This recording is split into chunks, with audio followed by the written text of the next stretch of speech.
Hello everybody and welcome back to Dreams of Arkos! It has been quite a delay since we have been streaming here, and I'm very excited to have the game back! Woo! We're finally going back into Arkos! Woo!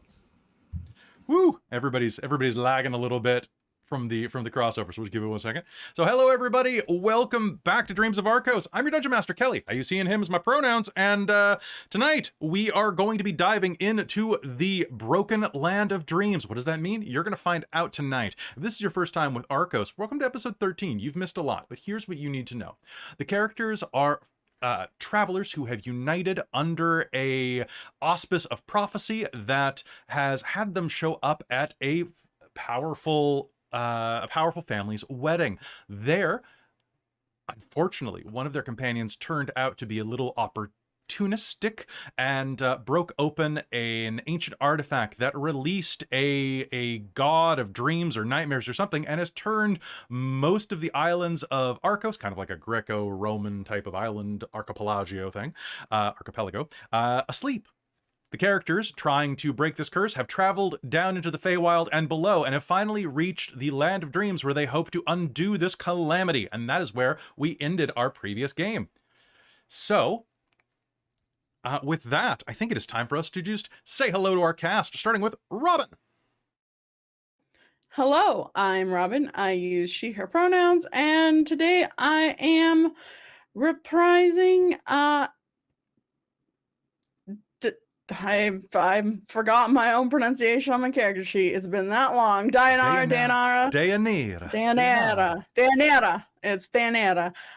The Centaur Amazonian Ranger slash cleric of war. And yeah, super excited to reprise this character again. It's been a hot minute. All right, speaking of a hot minute, I don't know what the segue there is. Hi, Amy. Hi, I'm Amy.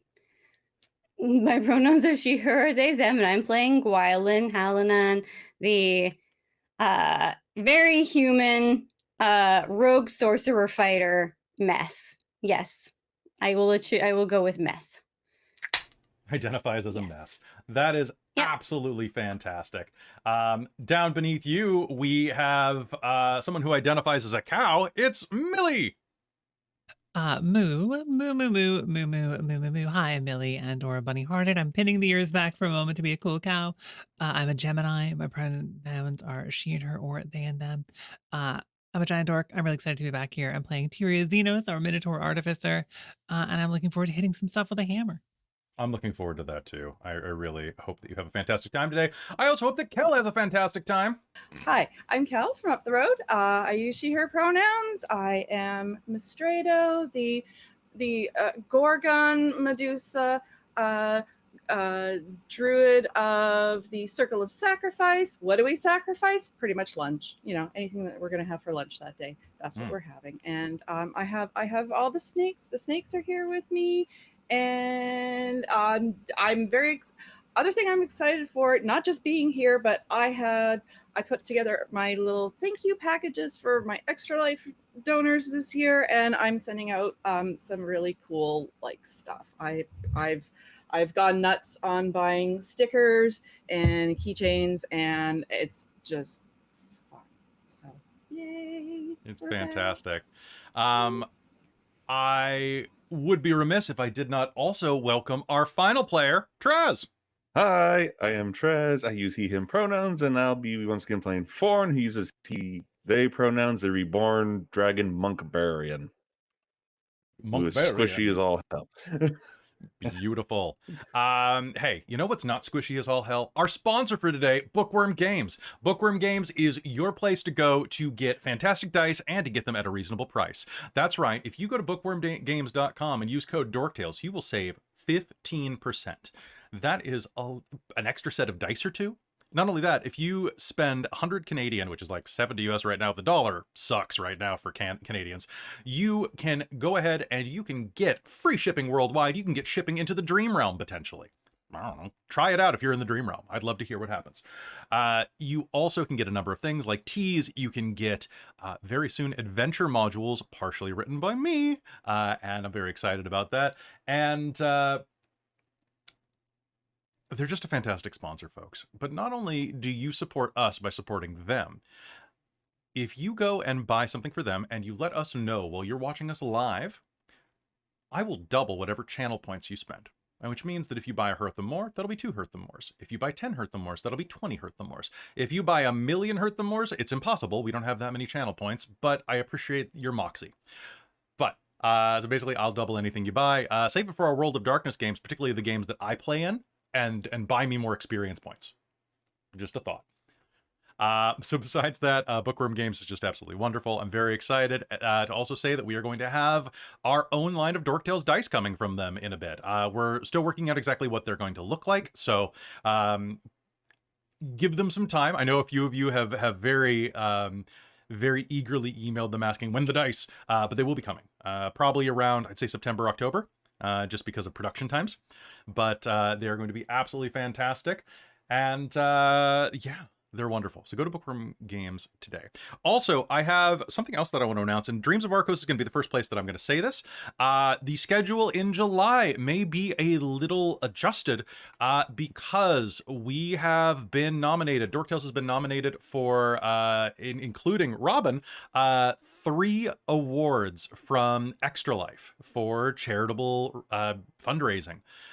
We are finalists in 2 tabletop role-playing awards, and Robin is a finalist for a tabletop role-playing hype award. And I am looking at whether or not we can afford for me to go down to the ceremonies and potentially accept the award. And that'll be happening toward the end of July. It's a really noble cause, and it is fantastic just to be finalists. I'm really, really proud of it. So thank you so much for everybody who donated to our Extra Life. Those videos will be going up soon. I've been way behind on editing, but I will be getting them up on YouTube soon for this and previous times that have not been up. But it's absolutely fantastic to have done enough for charity that people notice us. So thank you so much for all of your love and support. With that, I'm trying to think if there's anything else that I need to say. Hopefully those of you who are on Patreon will be joining us tonight for Zero Sum episode 14, I think it is, 14 or 15 tonight. And it's going to be a hell of a lot of fun over on Patreon. And finally, I have some stuff that's coming out on the Dungeon Masters Guild that is coming out in the next week or so, called the Heroic Histories, which I'm very proud to say I gave the drafts out to my Patreon, and the first comment I had was, holy crap, this is big. And when something I submit is a little late, and that is the response, I love it. There's nothing I like more than being told, wow, it's bigger than I expected. At least with my writing. That's where I hear it mostly. All right, any questions, comments, or concerns before we head into games? We got a lot to do today. Always concerns. Always concerns. Well, let's make those concerns. Yes, always concerned. Are we resetting as if we've had a long rest, or am I particularly lucky that I tracked everything on my sheet somehow? Right, me too. That's a good question. You know what? I'm gonna spend. You have something good happens. I'm going to spend both of them to give you a long rest. No. Cool. I can get rid of my exhaustion. Thank you. You're very welcome. All right. One last thing that I need to let you all know tonight. We will be using maps in Roll20. And tonight's maps are provided by Tessa Maps. They are a creator over on the Dungeon Masters Guild. I'm using a map from Phandelver and Below tonight that I've repurposed, and a map from Dragonlance Shadow of the Dragon Queen that she made. She is a fantastic creator. She provided these maps to me for free for our use in those streams, and I couldn't help but reuse them because they're exactly what I needed for tonight and are so good. So if you're looking for some maps for your games, particularly modules, go check out Tessa Maps because she's great and she's really affordable and they're really high quality. They saved me so much prep time. Last, I know a lot of you always ask where I pull monsters from.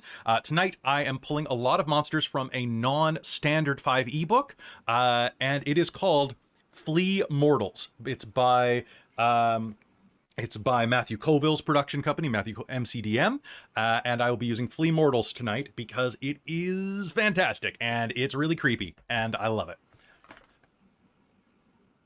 Oh, and let me just turn everybody's determination back on because I turned it off for the one shot. I know a few people, Forn needs determination. Oop. There we go. Oh, okay, cool. I was like, I looked at the screen. Everyone's like asking about the D, and I'm like, I don't see any D for anyone. Don't worry, I'll give you all the D except for Forn. That feels, no offense, Traz. None taken. I'll give you the D if I can, okay? All right. All right, so without further ado, it is time to... God damn it. Your leg got the D, Traz. Your leg got the D. I mean, is it stuck to it? It's particularly humid in the Pacific Northwest right now, so it might be. All right, just a smidge. Just a smidge. All right. It's more than a smidge. All right, so without further ado, let's head into game right now with Dreams of Arkos, Episode 13, The Broken Land of Dreams.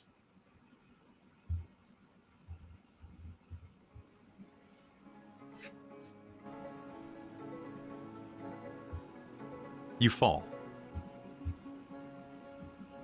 And fall.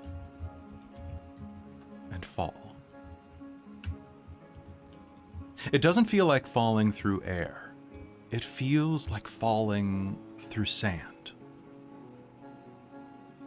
Like falling through thick water. Like squelching your toes through mud. Like running your tongue across cotton candy. Like running your fingers through the hair of a child as you braid it. It feels like 100 other sensations, possible and impossible. It is at once a warmth that begins at your navel and spreads to your extremities in pulsing waves of prickling pleasure. And a cold lump of ice carved into the depths of your ribs.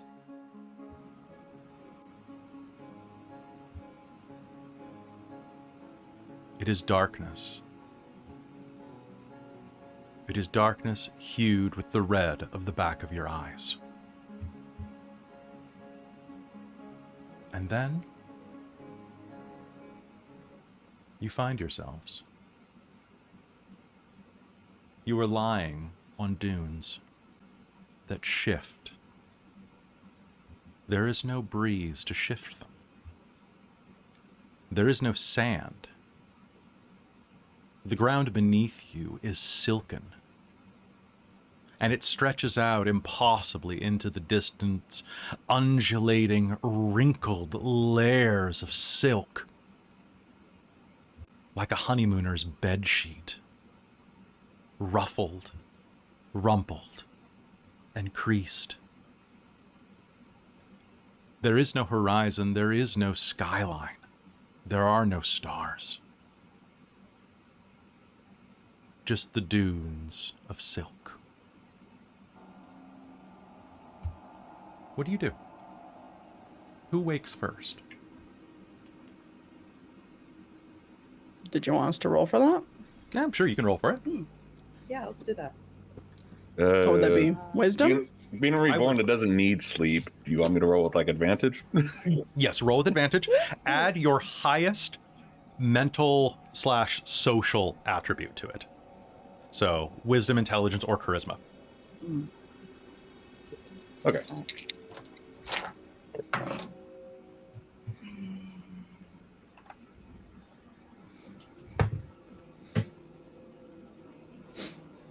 All right. So, looking at our private chat, I'm seeing that I have 2 19s. I love to be off to a strong start as we get the game going again by immediately rolling a 1 on my very first roll. That's what we love. Get it out of the way now. Yeah, get it out, get it out. Yeah. Tyria's just quietly snorkeling What if the in the dream worms are going to eat my hooves? I need those things. Is that what your parents told you? Dream worms. Roger that. Oh, shit. See, not eating hooves. I'm imagining the dune worms, man. Those are the dream worms. Oh Yeah. God, no. Oh.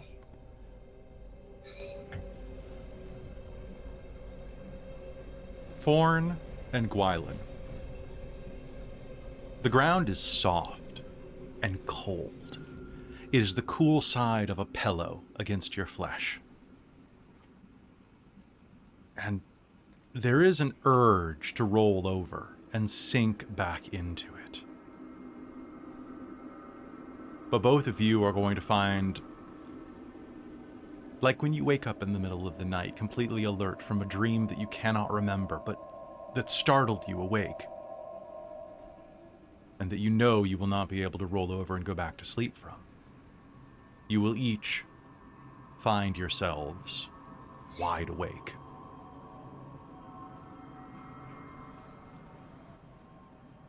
What do you do? I think Gwylan's gonna open her eyes and sit up because it's probably been a while since she was last in a comfortable place to sleep. So this is concerning. Fair. Forn, what do you do? Probably springs up onto his feet and starts looking around, expecting to get attacked right away. Fair. Forn, can I get you to make me a perception roll, since you are actively looking around for threats? That could have been better. 13. 13? You see no threats, but nearby you see Gwylan's face emerge from the tip of a dune. And nearby as well, you are going to see a large equine lump lying on the ground that begins to stir as well, as Deianera begins to shift. And, oh, pardon me, Deianera only got a 14. I was thinking, so you will see an equine shape that begins to shift. Nearby, you will also see the white gown of Mystredo, her robes. Mystredo, you will open your eyes as well.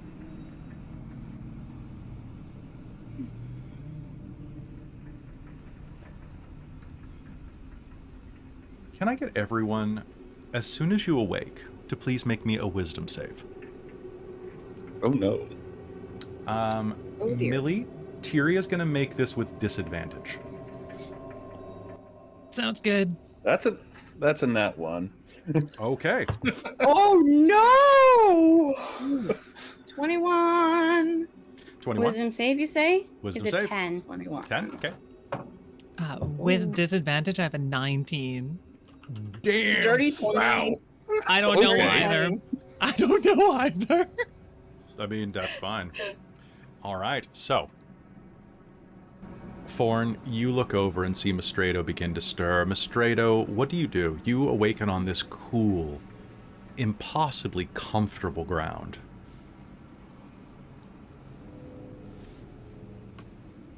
Just trying to get my bearings. Sort of, trying to determine, what's reality, what is not quite real. As I imagine there's things that probably seem very impossible. Hmm. It's the realm of dreams, as they say. They might. Deianera, you will begin to shift as well. And will awaken, looking around and getting a sense of your surroundings. Anybody who's standing up or looking around can be able to sight each other fairly easily. Forn, as you are looking around, you are going to hear a voice. Forn. Forn.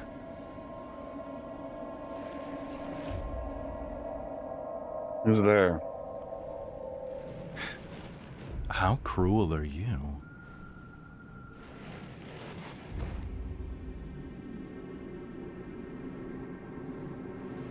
We cut close to Forn's face. A tight close-up, a pair of pink lips. How cruel. How many lifetimes did it take for you to forget me? I'm still alive. The lips are gone. Forn, we watch your eyes flick to the side at an empty space. Can I get an intelligence roll from you? Just a basic intelligence roll? Basic intelligence roll. That's 12. 12. And I got determination, so I'll use that to make it a 16. 16? 15. I can math. 15. You hear a name on your own lips. Carluna?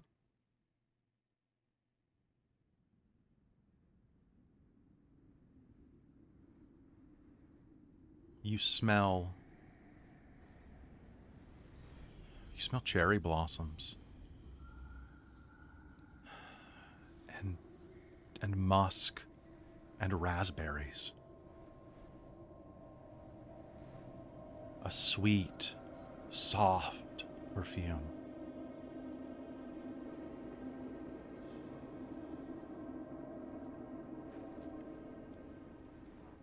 Everyone else around here, can I get an insight roll from you? And as we are here, I would like everybody to do something for me. For the remainder of the time in the Dreamlands, insight rolls will be made with disadvantage. Including right now? Including right now, because you will have difficulty determining what is real and what is not. Yeah, that makes sense, but... However... That's 2 1s. Are you sure? We're in trouble. Well, one of them wasn't a run, but I did get a 1 on my second die here. I'm just going to be unconscious this whole game, aren't I? Goodness. Nope. No, you're fine. I will say, though, deception rolls are made with advantage. Oh, noted. Oh, good, because I'm not good at those, so that helps. No, I'm not very charismatic. Wise is all shit, but charismatic, not so much. Sounds good. All right. Did anybody get above a 13 on this roll? What? Oh my god. All right. So I had a Forn... +7. I would have had a 14, but then it was disadvantage. Yeah, disadvantage. I was going to do awesome on this, but... Okay, so Forn, you are going to feel a presence around you, talking to you. You're not alone. Someone else is here with you. And as you look down, you are going to see footsteps walking through the silk of the dunes, down toward the rest of your party. Forn would immediately kind of jump in and try to take a swing at whoever's there. All right, go ahead and make me an attack roll. Meanwhile, now with my perception, do I notice Forn acting strange? You absolutely will notice Forn leaping forward. You're not understanding why or the vibe, but such a dramatic action is obviously going to draw your attention. However, as you were looking at Forn, I would like everybody here to make me a perception roll to notice something else. My dice hate me. Oh, this is starting off great then. That's a perceiving at 7. Perceiving at 7. Oh, we love it. We love it here. Yep, And 7. and I forgot, did Tyria wake up or am I still cozy in the blanket? You're still cozy, and I will be with you in 1 second. Sounds good. So then I just want to tell you that I rolled a 26 on this and it's meaningless. Oh, don't worry. Rolled a +7 to my perception, and I have a 10 because I rolled a 3 again. You are going to definitely notice this, Tyria. Forn, lunging forward, you are going to strike out. Make me an attack roll with disadvantage. With disadvantage? Because they're invisible, yes. That's still a 16 to hit. What's your armor class? 20. Or your Tyria. Sorry, whose? Mine is 16. Yours is 16. What is Forn's armor class though? 20? 20. Okay. A fist is going to whiz by your face. You are going to feel the breeze off of it, and there is laughter next to you. You're gonna have to try better than that, partner. Partner? Boop. There we go. We'll re-roll that because that was rolled under my book. 20, you say? Forn, make me a strength save. Yep.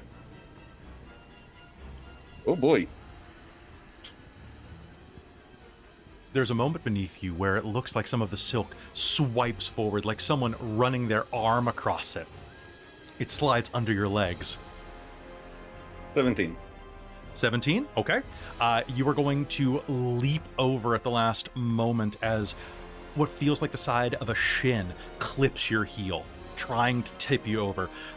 You are instead going to absorb the blow and leap over. And anybody who wants to may roll initiative right now to join into this. Cool. I also realized my bird is with us, so Sophos rolled an 18 on perception. Just Okay. if that helps. It totally will in just a second. As everybody rolls initiative, we're going to smash cut over to Tyria. Tyria, you are going to feel a warm, calloused hand run over the small of your back and your side. It tickles. Darling. My darling. Good morning. We must spend more time in bed like this. Great, it's extra cozy today. Oh my goodness. Can I, like, bury herself more in the blankets? Because she can. As you bury yourself more in the blankets next to your husband, you are going to smell rot.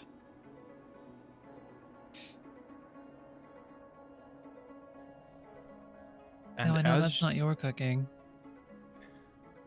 It's fine. Stay with me. And you are going to feel that calloused hand stroke the side of your cheek, but as it does, it becomes sharp as the meat sloughs off the bone like a well-cooked rib. And you look up and see your husband, but he is rotten, fading away. She gonna scream. All right, and as you scream, you are going to awaken.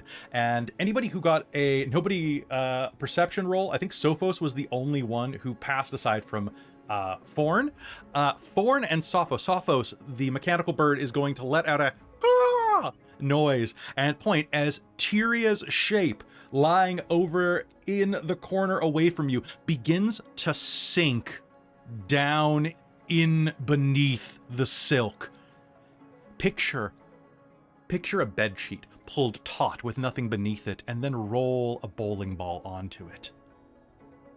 That is what is happening to Tyria as the silk stretches beneath her, trying to absorb her.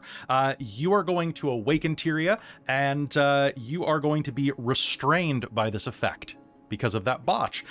You may roll initiative, though. All right. So with that, Mystredo, you see Forn lash out at an invisible foe. What do you do? She's still really confused, so I'm gonna hold action at the moment. Okay. Sounds good.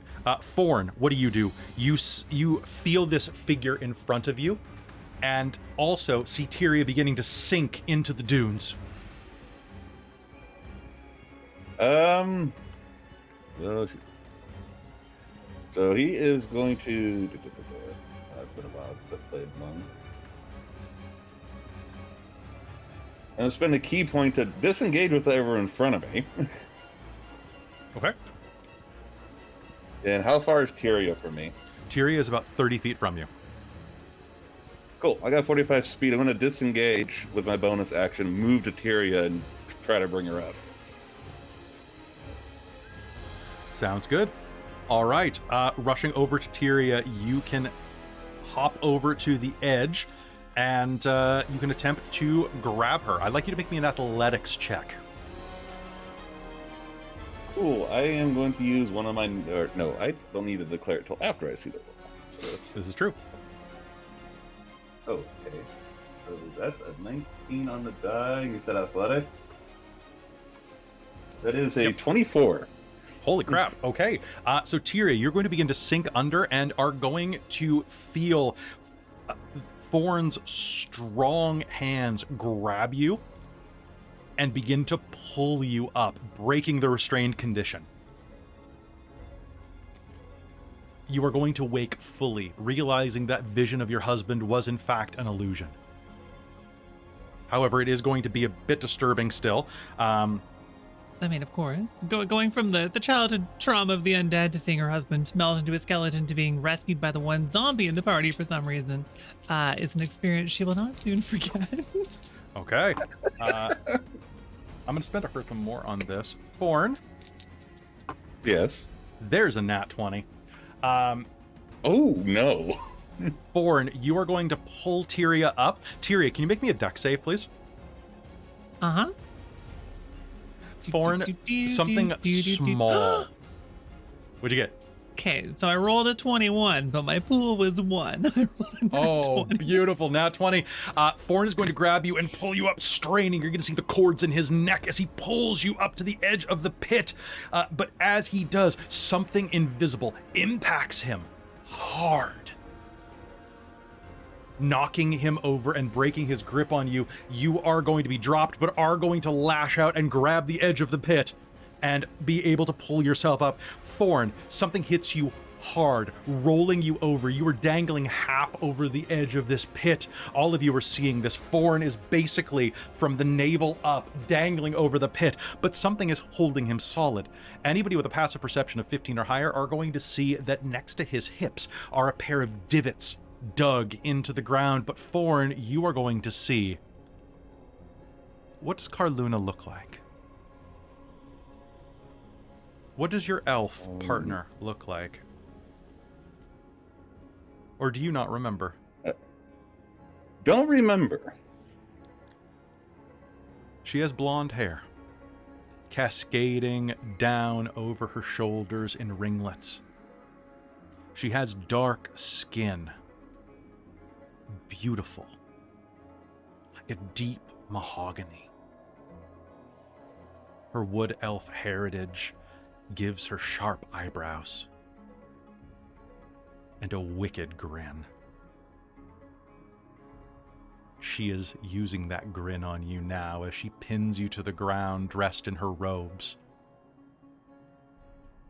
You feel a moment of strange confusion, perhaps, as in the scuffle, the front of the robes fall open, exposing both herself and the numerous tattoos along her ribs and chest. And then you feel the prick of a blade at the nape of your throat. Hello, lover. And it is Deianera's turn. Okay, so Tyria is not falling in the pit anymore, correct? Tyria is grabbing onto the edge of the pit and has pulled herself up. Okay, so she is not in danger of falling. I can see. She's no longer in danger of falling, no. Cool, and I can see something is grabbing In fact, Forn. what's your passive perception? 17. A dot of blood begins to form right at the hollow of his throat. That only spot on his costume that doesn't have any covering. Okay. And he's being basically held over a pit? Basically, like, he's being straddled, and the straddled body is working as a counterweight. Okay.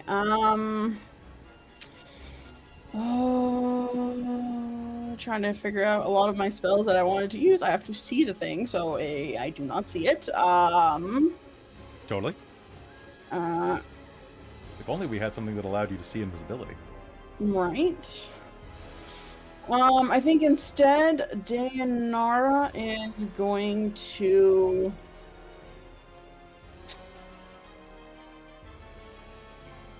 She's going to, I think she's just going to use her bonus action and her war cleric ability to make 3 ranged three ranged longbow attacks at this. Okay, with disadvantage, go ahead. With disadvantage, yes. Because I cannot see. Cool. I'm... Oh my gosh, a 4 and a 2 for the first one. So, does a 10 hit?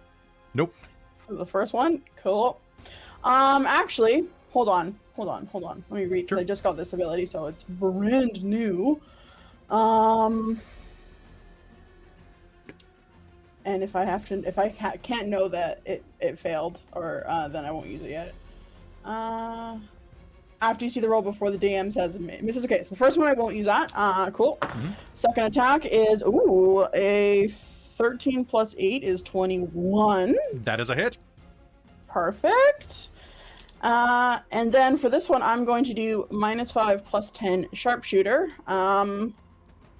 And I'm gonna probably pull a guided strike on that. Okay. Yeah, so I roll okay, so 4 plus 8. Guided strike adds 10 to the total, right? Yeah, but -5, so that's a great combo. 5. I've never thought of that before. Right. So 12 plus 5 is 17 to hit. I'm gonna throw determination on there that to make will be it a hit then. 20. Cool. So 2 hits and then 1 is plus 5, or added is plus 10. Cool. Awesome, and it's magical. If this thing is Fey, then I add an extra d6, but I'm assuming not. It is.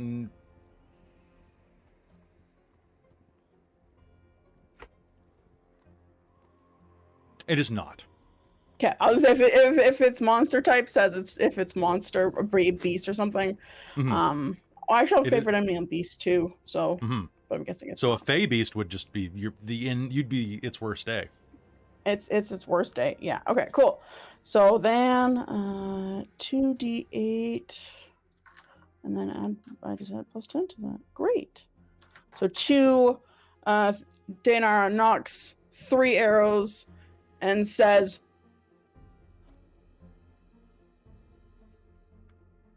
"I would not do that if I were you." 20 plus 8, 28 points of magical piercing damage. Beautiful. All right, there is going to be 2 powerful impacts as you draw back, and Forn's face is going to be splashed with this deep, almost purple liquid. As blood? No. Wine begins to erupt out of an invisible shape above him. That's a hell of a shot. And then I'm going to have Sophos try and attack it with its talons. All right, go ahead. I'm assuming at disadvantage for Sophos.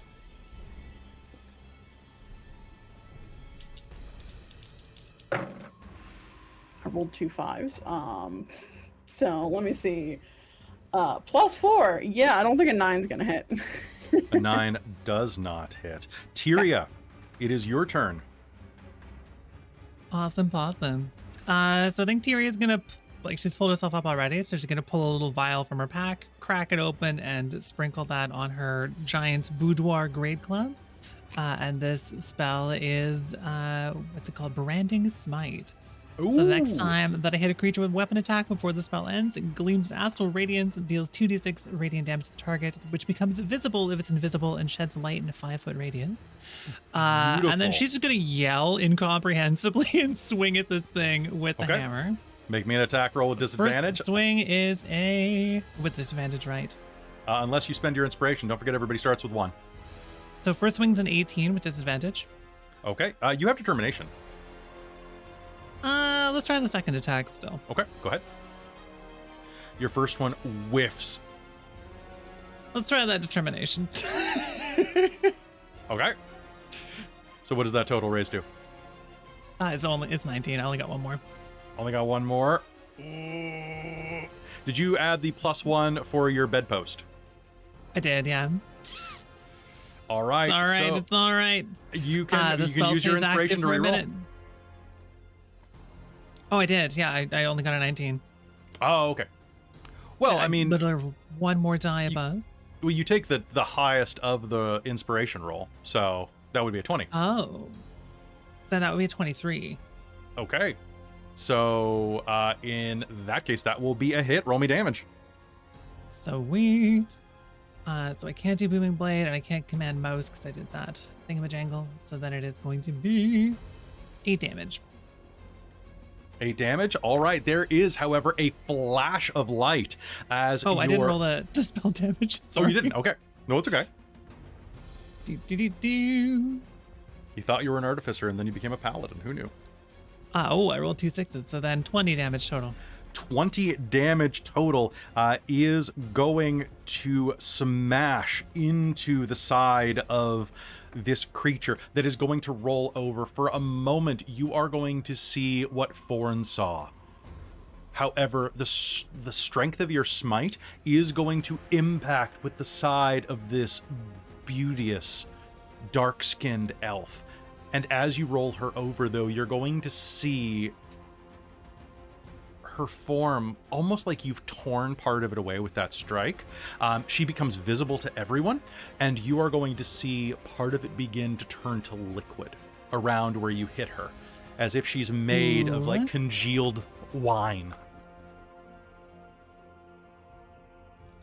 With that, Mystredo, you were holding your action.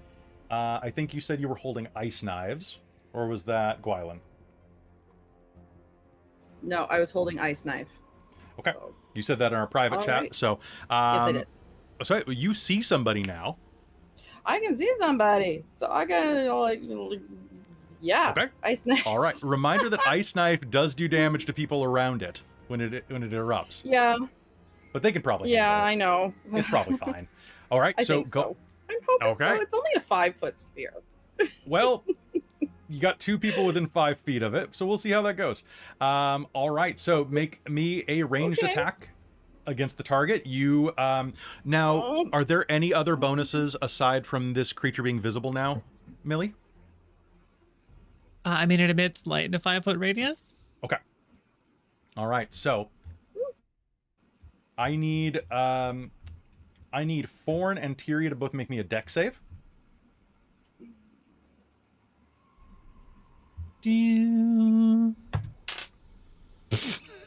I didn't roll a 1. I rolled a 2 for a total of 3. That's right. Beautiful. All right, Mystredo. That's a 12. Okay. 12. So you add your range spell, your spell attack modifier to this. So it's your wisdom plus your proficiency. Mm-hmm.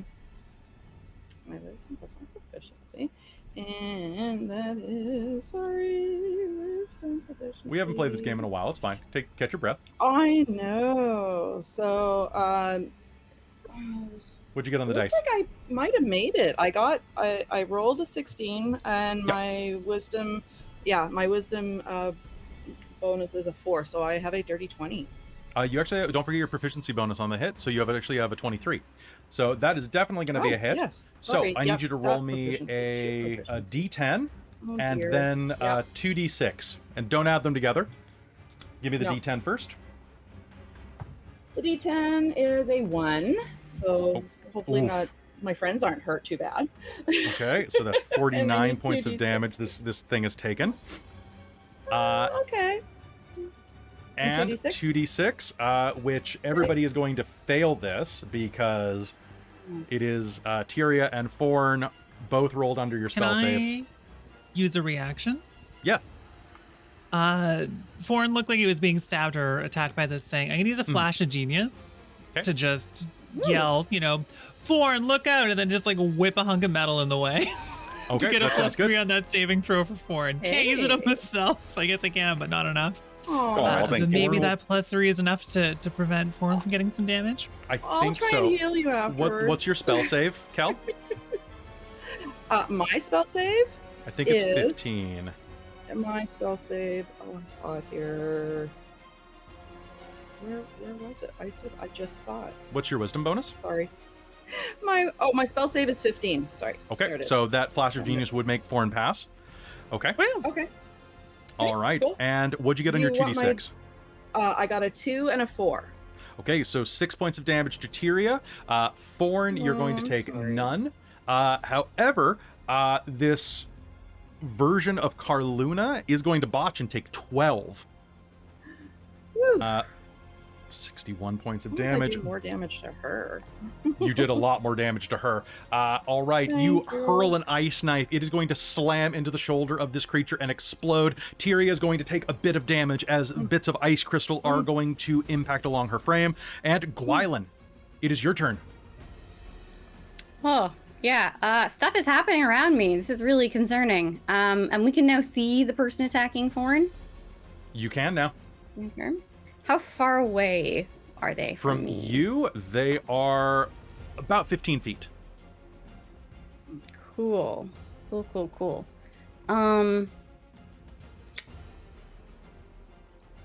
would like to approach and stab them with my spear. All right. And this is a magical spear, correct? It is, yes. It is Manos' magical spear. So we'll see what this do for me. Reminding myself of all the things that I actually have for this character. Are you kidding me? I would love to use my inspiration and to select a different dice to roll All right. with. All right, I will allow it.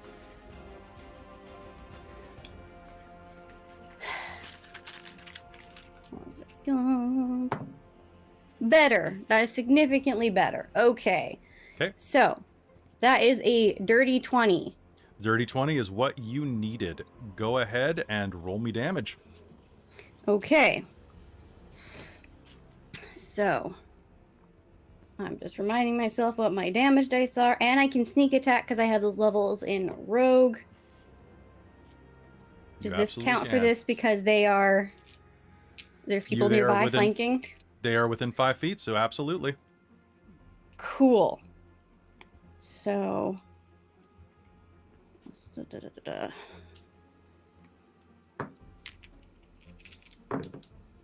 and I do not have my weapon out or my shield out, so I'm using two-handed, Okay. which is the higher of the dice. So,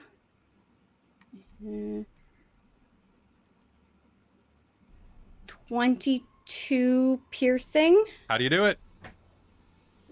I think this is just going for the spine. Like we're just trying to sever and pierce All right, you sever right and through the pierce. spinal cord. And as you do, it is like stabbing into a flagon of wine. It's just going to start to erupt out, spilling onto the ground and absorbing into the sheets. The body begins to slump forward as it loses its internal consistency, and a hand reaches out for Forn. But there's no look of anguish on the face. Even as it dissolves, you can all hear her say to him, "I won't wait for you forever." As she dissolves into nothingness.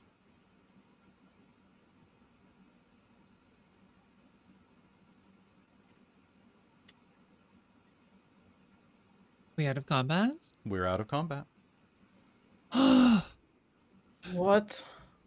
Someone you Give know? Forn the most awkward pat on the back that a Minotaur has ever given a zombie she's afraid of. Thank you. Thank you.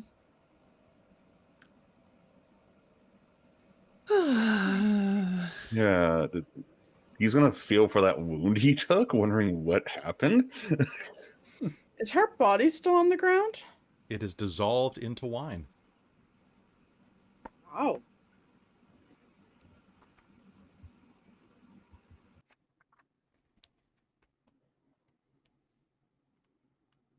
The entire area smells vaguely sickly sweet now. As if someone spilled a very, very dense red wine here.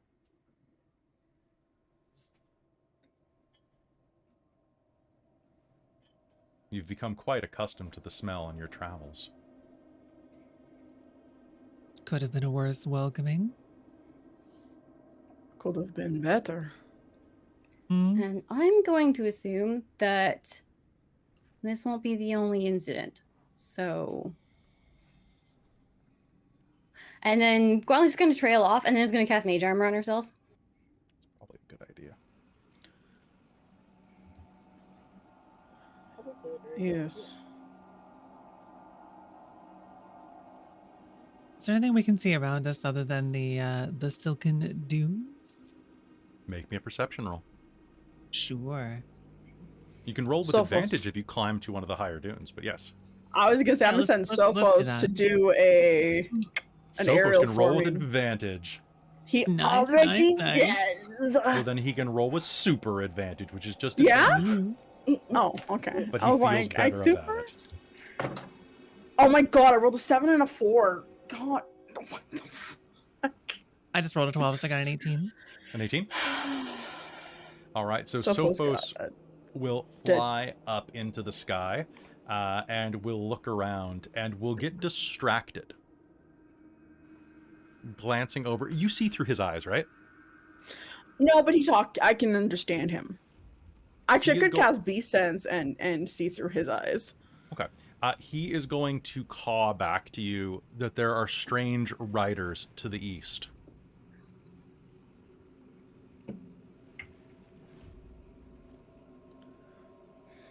Right, there's to the east. Sounds terrible.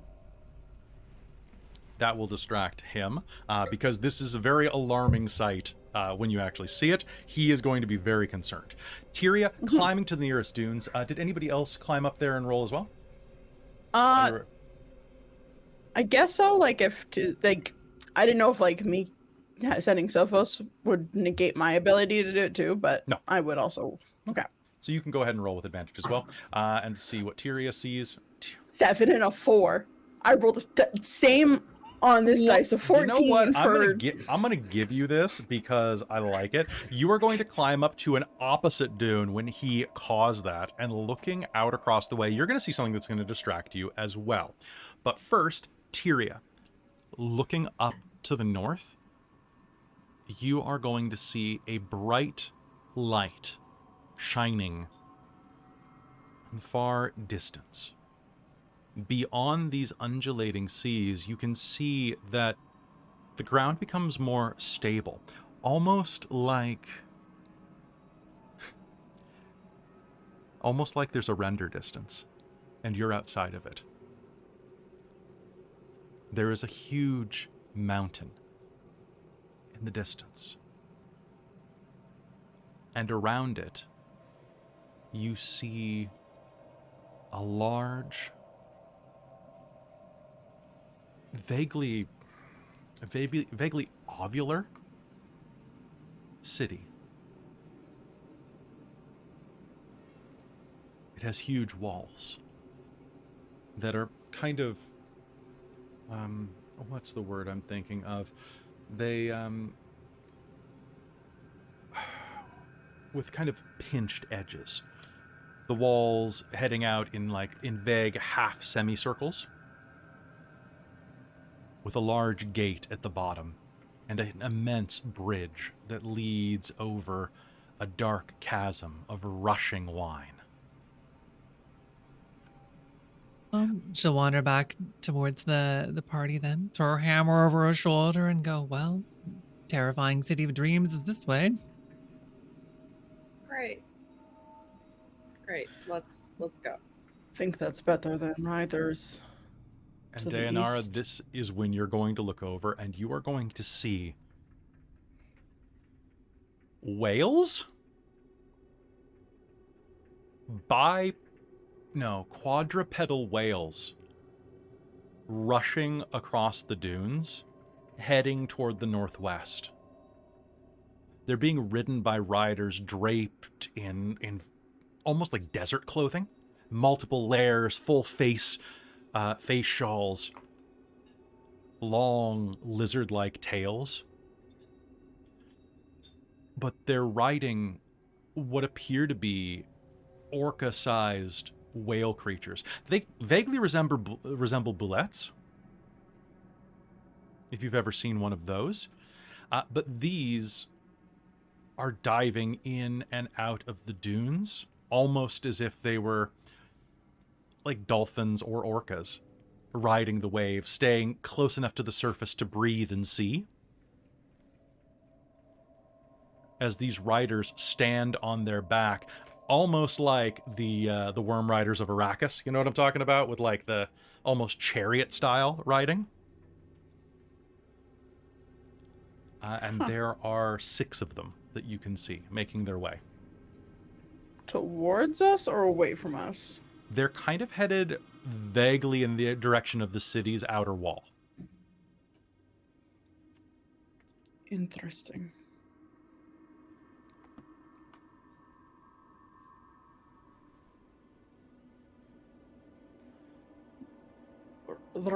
Riders with whales,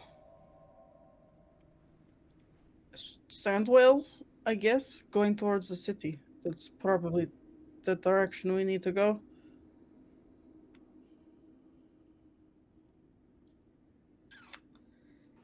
Follow at a distance then? Maybe. Or...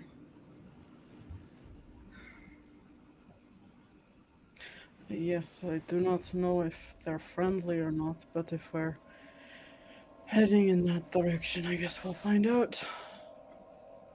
It's true.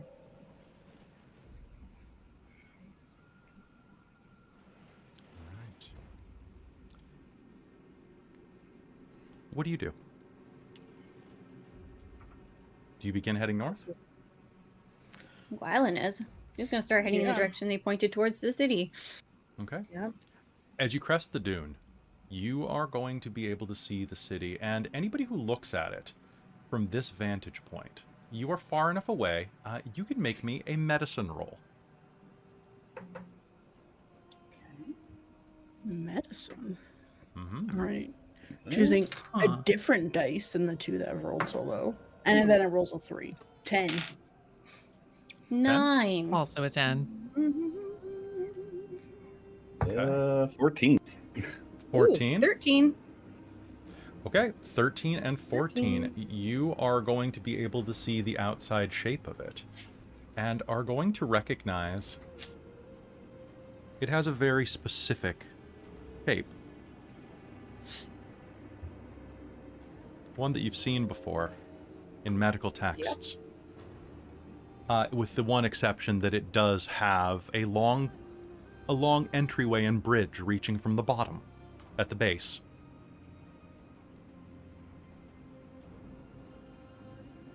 Sorry, this is a thing that we're coming to, or just a shape? It is in a distance. It is, the city is shaped like that. Oh, okay, okay. So anybody who got a 13 or above on their medicine check is going to be able to go, oh! And of course, if anybody points it out, it'll probably be obvious. Yeah. They clearly have a sense of humor, considering that's literally a brain. Yes. Oh, Shit, it is. I thought they were going for like a prickle bush. Yeah, I was going Ooh. like a maze of some sort. You know what? You think I would have guessed that one? Oh, Yeah. Yes. Oh. It kind of is a maze. I mean, it does kind of make sense. All right, let's go to the Brain City. See if we can Yeah. figure out. Do any of you else, rest of you, have a bad feeling about the fact that it's brain shaped? No, 100%. Oh, clearly. Okay. But it's better than good riders to the east, bad Yeah. riders to the west. You know, we have Flying creatures coming out of nowhere. Stuck in the middle here with all of you. Yes. I think we have could be no worse. choice. Could be shaped like 2 brains.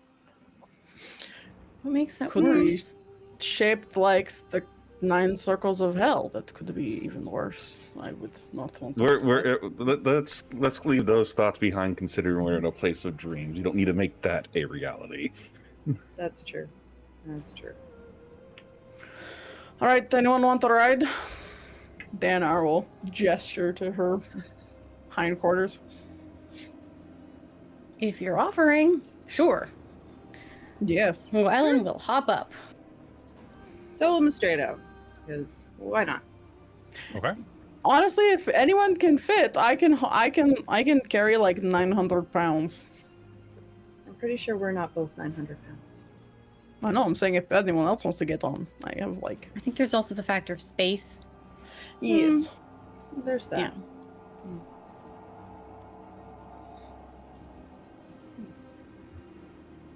All right. And can I get a group survival roll from everyone?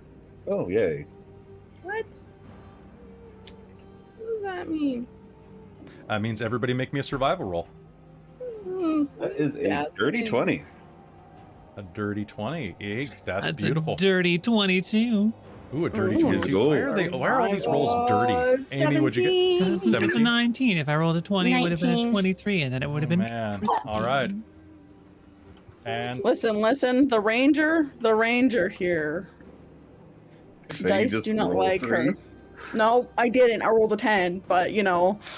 Hey, you got stuff to make up for it. You know. all right. Listen, it's not my favorite terrain, so we're fine. You make your way forward, finding fairly easy passage. It is not terribly difficult to follow the only source of concrete light. And soon you are going to find yourselves moving across the dunes, going further than them. The ground stops being silken, and you notice it rather suddenly. For as you do, the mist of your surroundings begins to billow in, blocking view beyond about 120 feet on any side, except straight ahead of you. And you all begin to hear the crunch, crunch, crunch of sand and dirt beneath your heels. However, as you move forward, you're going to crest another dune. You make great time, although it's a little bit impossible to tell how much time has actually passed. And you will find yourself looking the city some mile away from you. And that is when you are going to notice how horrible it looks.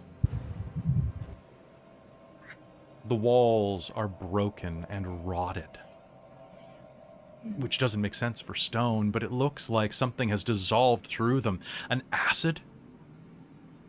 Or perhaps something else.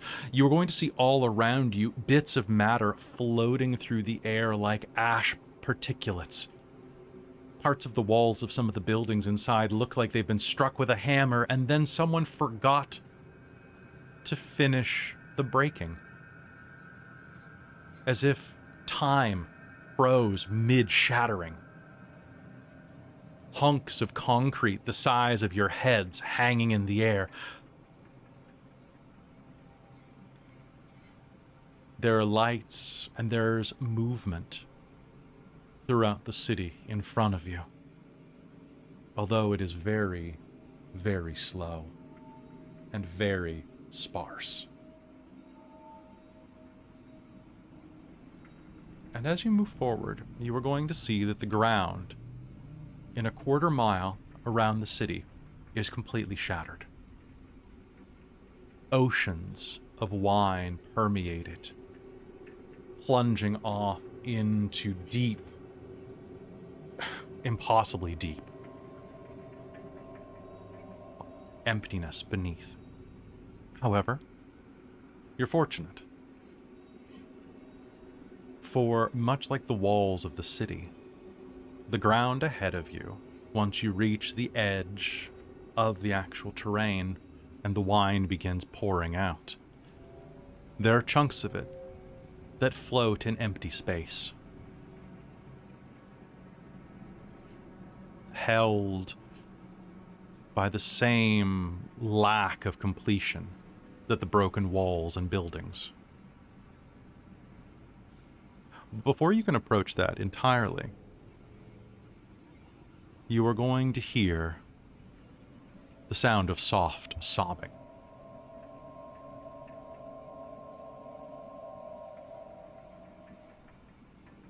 Directly in front of you, at the bottom of the final dune, some 100 feet away from the edge of the first outcropping of rock that you'll need to step over to cross, is an immense man.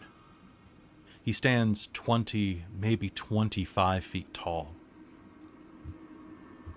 He would, were he not sitting on the ground, his hands in his lap, well, his arms in his lap, I should say. He is weeping. A broken mask lies by his incredibly ornate silver-spun breeches. Any of you who may have encountered a cloud giant before will recognize one from the bluish-purple tinge of his skin and the glowing of his eyes.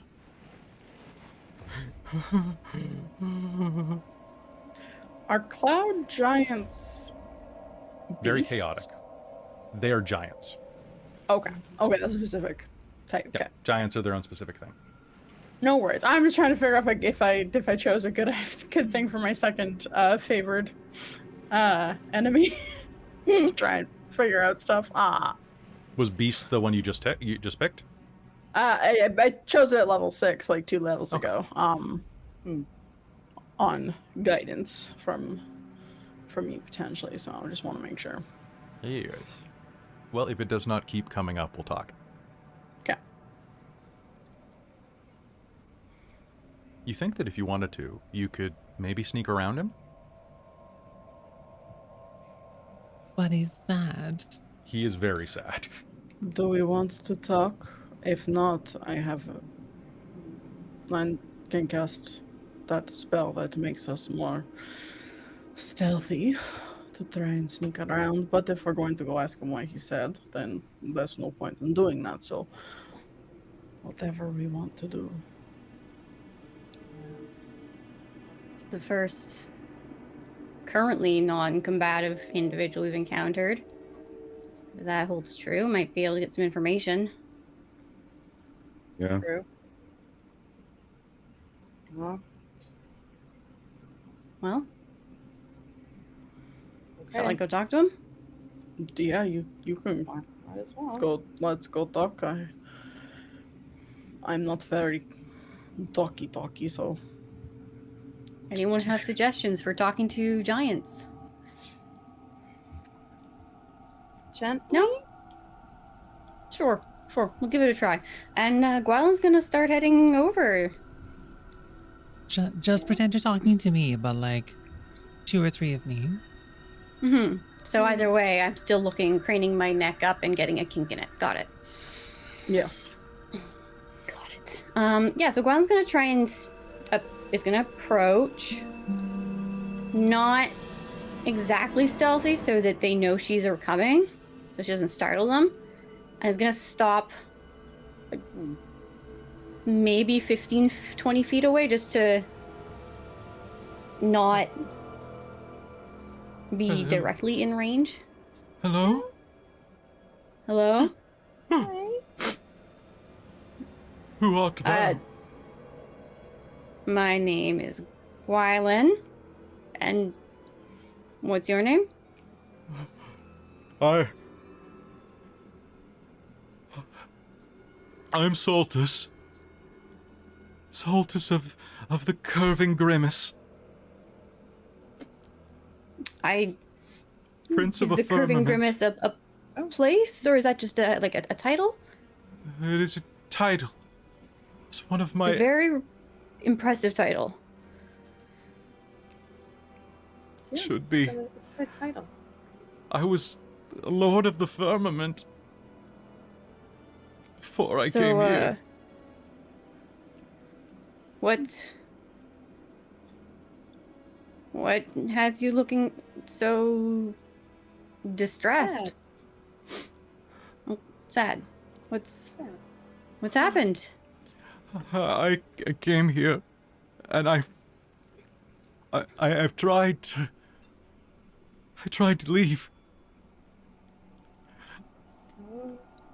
I tried to get out of here, but I can't. Do you know how you got here? I woke up here. Okay. I can't leave without them. I'm a painter. Without who or what? And with that, he will reach down, and you are going to see in his lap, he lifts with the stubs of his arms a pair of disembodied hands. Oh. He lifts them as if trying to, almost like trying to pick up something too large with a pair of chopsticks. They flop out of his handless arms onto the ground in front of him, and he begins weeping louder. They took my hands. Is this something you've had nightmares about, perhaps, in the past?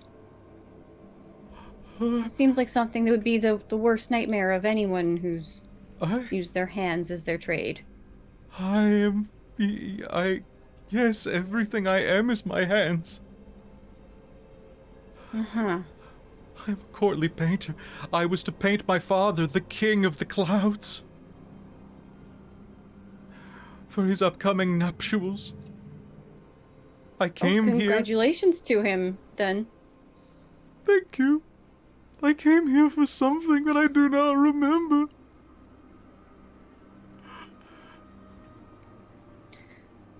I think Gwylan's kind of looks back at the rest of the group and is sort of like, what do we say? What do we do?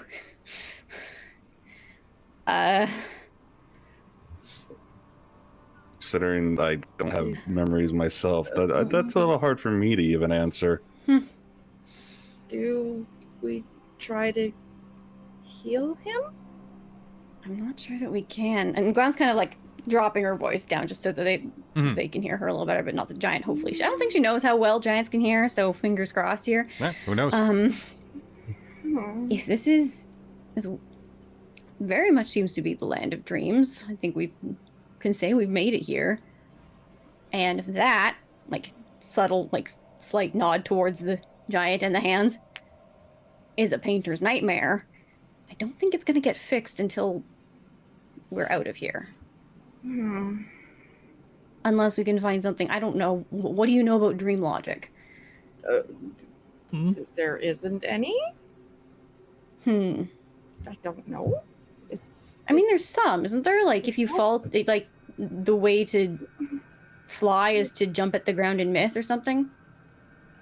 Is that a thing? I feel like that's a thing. Well, dreams are so individual to people. The symbols mean different things to, depending on your beliefs. This is obviously his nightmare. Yes, I don't think we're in the realm of dreams yet. This seems very nightmarish.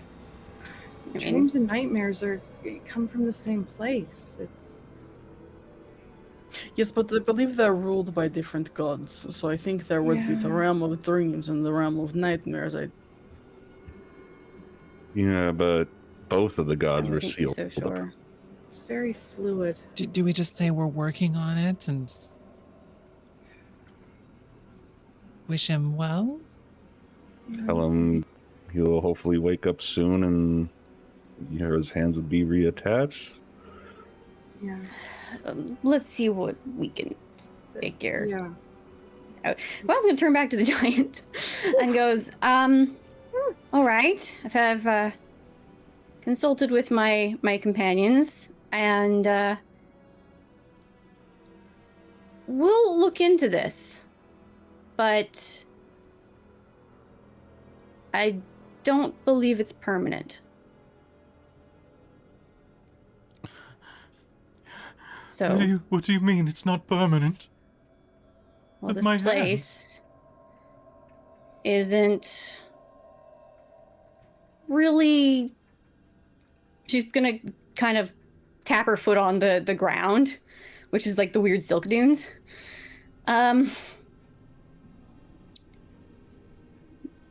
Hands being detached, not the strangest thing that might happen here. I see. It's not exactly the normal mundane world. You fell asleep and then woke up here, yes? So you might still very much be asleep. Well, might still very much be asleep. Oh, sorry. The cracked ground. The seeping crack. So sorry. Yeah, the this is still weird. This weird is very ground. weird. Weird ground. Very weird.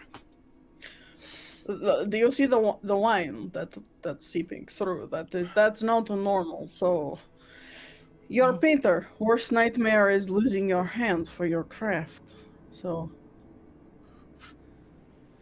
And you still have them.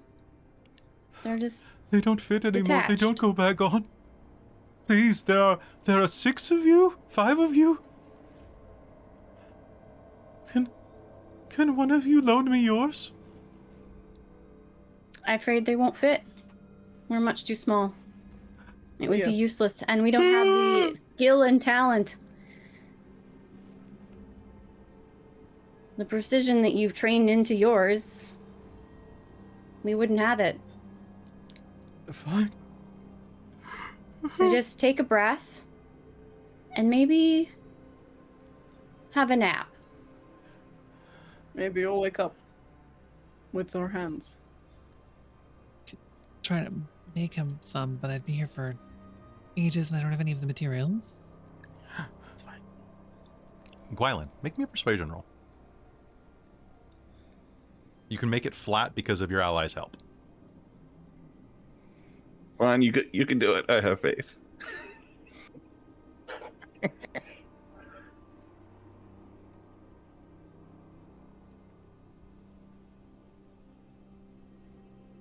Did your dice betray you? Not as badly as they could. But I'm gonna spend my determination anyway. Okay. And that is 19. 19.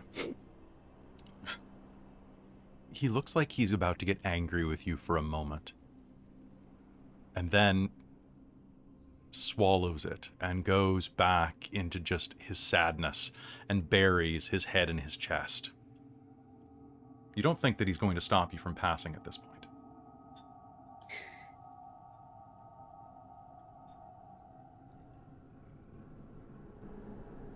We'll be on our way and see if we can resolve some of the things we're working on.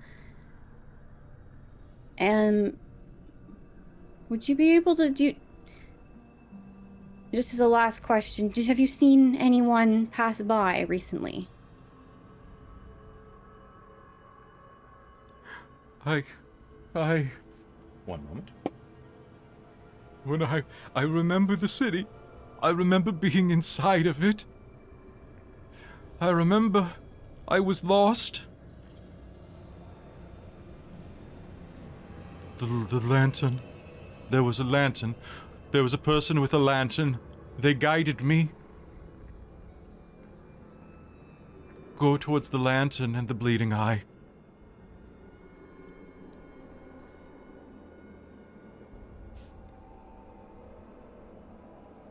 Is that how you got out of the city? Yes, they guided me out.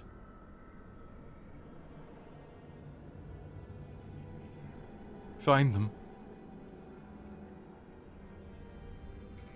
Kelly, Yes. can I make any sort of religion or Actually, nature anybody here? or Sure, for what? for the symbolism of the bleeding eye? Yeah, everybody here can make me a religion check, actually, if you'd like to. Oh.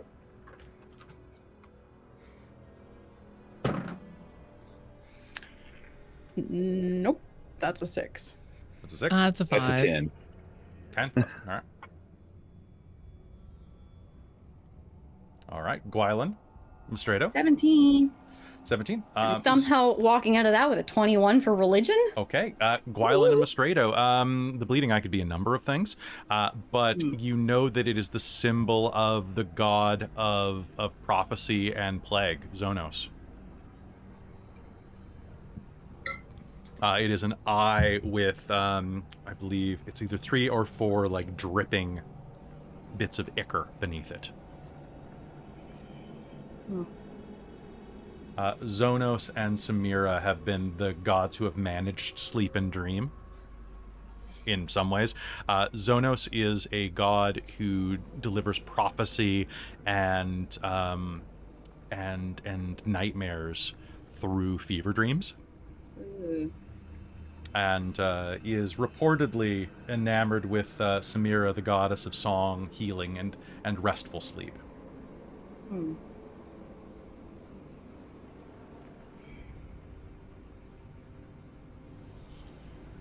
He is definitely the black hoodie wearing emo kid of the Ylos gods. Beautiful, love it. With his So death Gwylan note. will pass that along.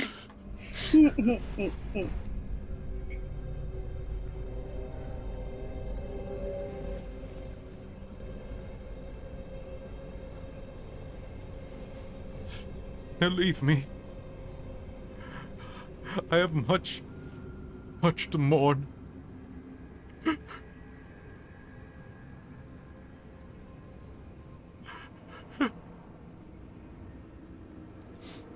And you will watch him shut down entirely. Thank you for sharing what you know. Then Gwylan's gonna start heading towards the city. Yeah. Okay. As you walk away, you will hear his wails of anguish behind you echo across the dunes. But there's nothing you can do, really, right?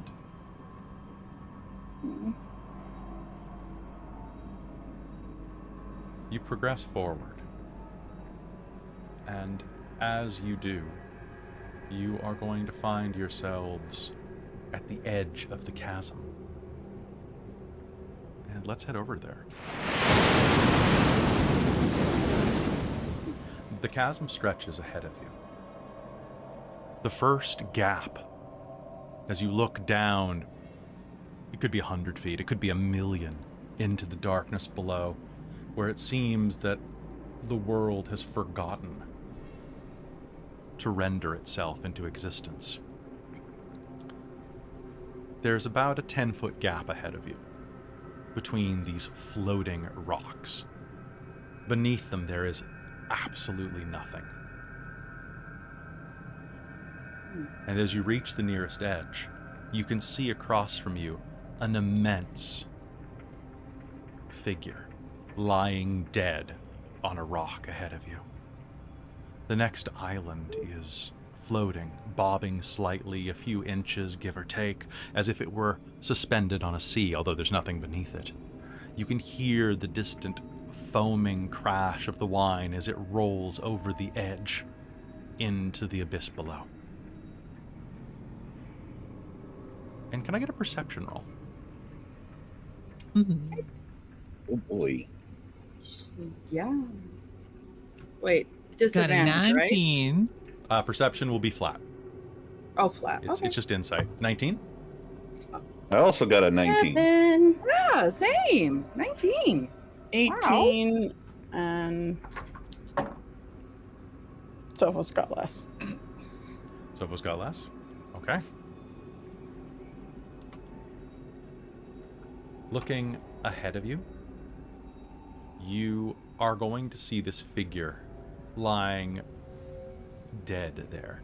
Anybody with a 15 or higher is going to see that it looks like a dragon. Or at least it has draconic traits. It has this almost gem-like scale about its face, garnet, flakes of the stuff running up. However, it probably would be about 15 feet tall if it were standing. Okay. It is wearing armor and is dead on the ground, and anyone who gets an 18 or higher is going to notice that there is a soft bit of movement along the flesh of its arms and legs. Grubs the size of wineskins. Well, the size of dumplings is probably a better approximation. Well, somehow that's such a much worse description in my mind. Not better. Not better. No, much worse. I try. Thank you? Question mark? Yeah. No. You're gonna love it even worse when I show you some art. Great. Oh no.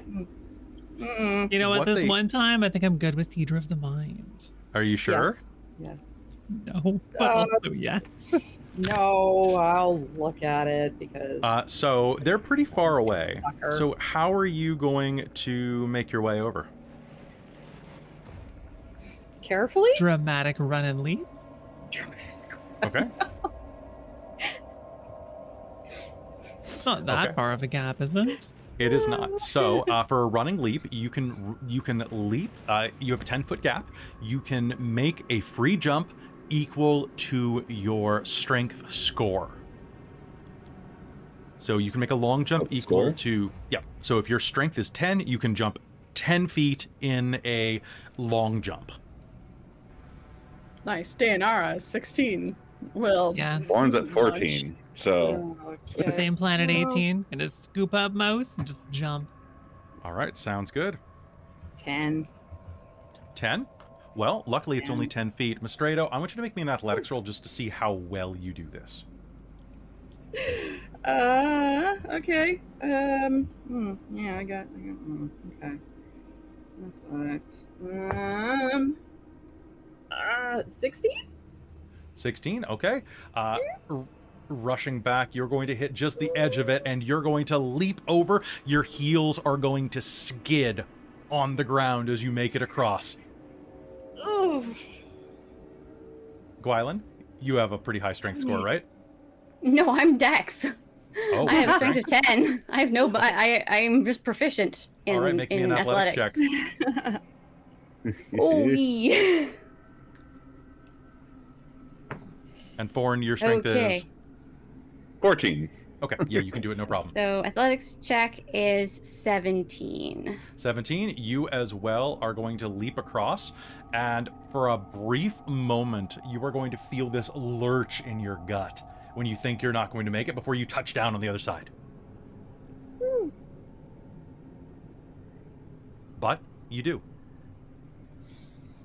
And as you do, you are going to see this immense dead figure lying in front of you. You can see that parts of its body are being eaten away by... How to describe these? They look like empanadas. They look like ravioli. They look like Hot Pockets. Honestly, they're not Hot Pockets. The closest thing that I would say is that they look like if you're in Canada specifically, the Pillsbury Pizza Pops. Because they even have the ruched edging along one side of them. Oh, I would like to respectfully ask that you stop ruining food. Thank you. Okay, understood. Thank you. So basically, they look like a pastry with, I will just be blank about pastry, with dozens of little legs and they're just slowly consuming this. Looking at this, you think it's got to be a dragon in some type of half form. Dragons are shapeshifters, after all. Some of them. Can I get anybody who's getting close to just do me a favor and make me a wisdom save? Actually, make me a charisma save. You know what? Are these actually beasts, Kelly? These are beasts. Can I recall information about that? Yes, you may attempt to. Actually, what I would like you to do, because it is even more devious, I want you to make me all a Constitution saving throw. All of us? Is there a proximity that we need to be to hit that save, or just all of us in general for looking Line at of this thing? smell. Okay, nat 20 to recall information within. Do I have so that's disadvantage for having advantage on smell tests? Yes, you Sorry, do. Robin. You got a nat So- 1, Gwylan? So what about those of us that don't need to breathe? If you're actively...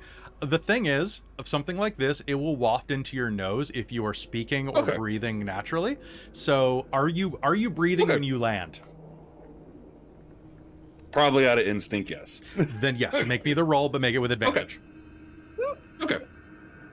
Everybody tries to get off easy on that one, but it's like, no, would you be breathing? Yes, you would. Come on, because you have to talk. But I feel you. I feel you on this.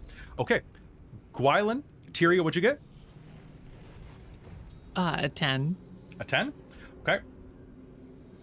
God, it's always your characters, Amy. It's always your characters. So, Forn, you are going to have more composure than you should for this.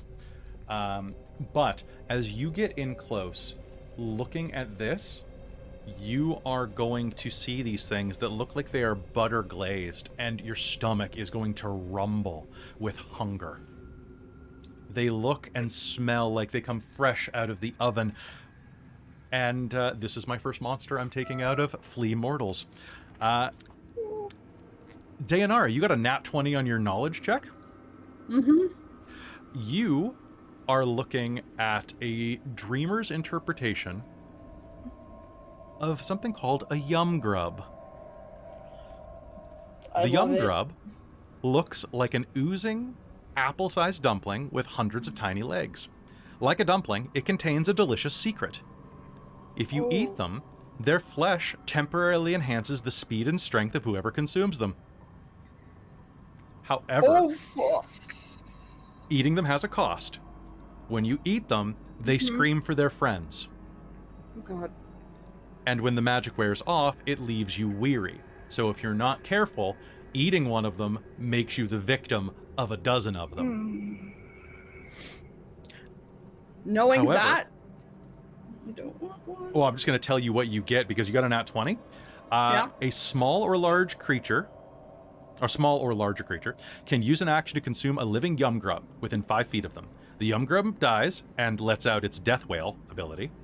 For 1 minute, your speed is doubled and you gain a +4 to your strength score and +2 to your AC. However, when it ends, you gain 2 levels of exhaustion. They are very useful and are great pets to bring on long journeys. Discordian Nest in the chat is exactly reading Deianera's mind because knowing that Deianera is going to cast silence on top of the yum grubs. Okay. All right, so suddenly the world becomes quiet. What do you do then? And then I'm going to try and just grab as many as I can and put them in my bag. Well, they only wail when you kill them. So if you know that with that nat 20. So they have to be alive when you eat them. Fair. Okay, so Deianera is However, going to... that is a way around this with that nat 20. So when you cast it and then go hum hum, then you're fine. Yep. Okay. And just because I love this art, It's so cute. They're so cute. I love them. Oh. Okay, they legitimately are pretty cute. They look they're adorable. See why it was hard for me not to describe them as such, because they've even got the ridging, and I'm like, oh my god, the artist of Flea Mortals really had fun. Yeah. And I love it. So Deianera is going to go like, oh, these are yum grubs, and then describe exactly what you have said about them, and be like, these could be very handy in a battle situation. I'm going to try and put several of them in my bag. Can you make me an investigation check? Investigation, yes. So you can grab 2 of them immediately and pop them in your bag. Sweet, it's a +2. And then... okay, yeah, so I'm not in my favorite terrains. I don't get to try and get double amount of foraging. But I'm wondering if investigation... I'll give it to you. I'll give it to you for the nat 20. You'll know where they tend to like to eat. I shit you not. I rolled another nat 20 on investigation. Okay. +3, so 23. Actually, I double my proficiency, so 26. Okay. Where were these nat 20s when in? You are going to find 2 more yum grubs hiding inside of this dragonling's armor. So total 4 yum grubs? Total of 4 yum grubs. However, you are also going to find a number of things on the body if you choose to search it. Sure, yeah.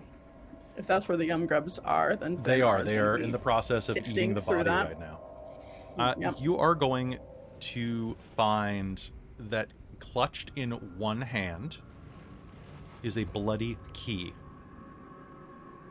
and in the other is a letter. He has a pouch on his hip that contains a solid amount of coin.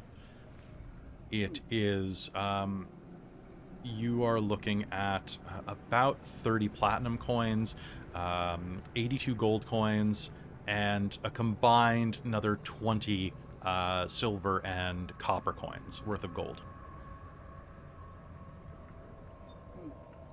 You will also find that there are a number of vials along his hip, most of which have been drained. However, what I'm going to do is I'm going to allow you to roll for these. So please roll me percentiles.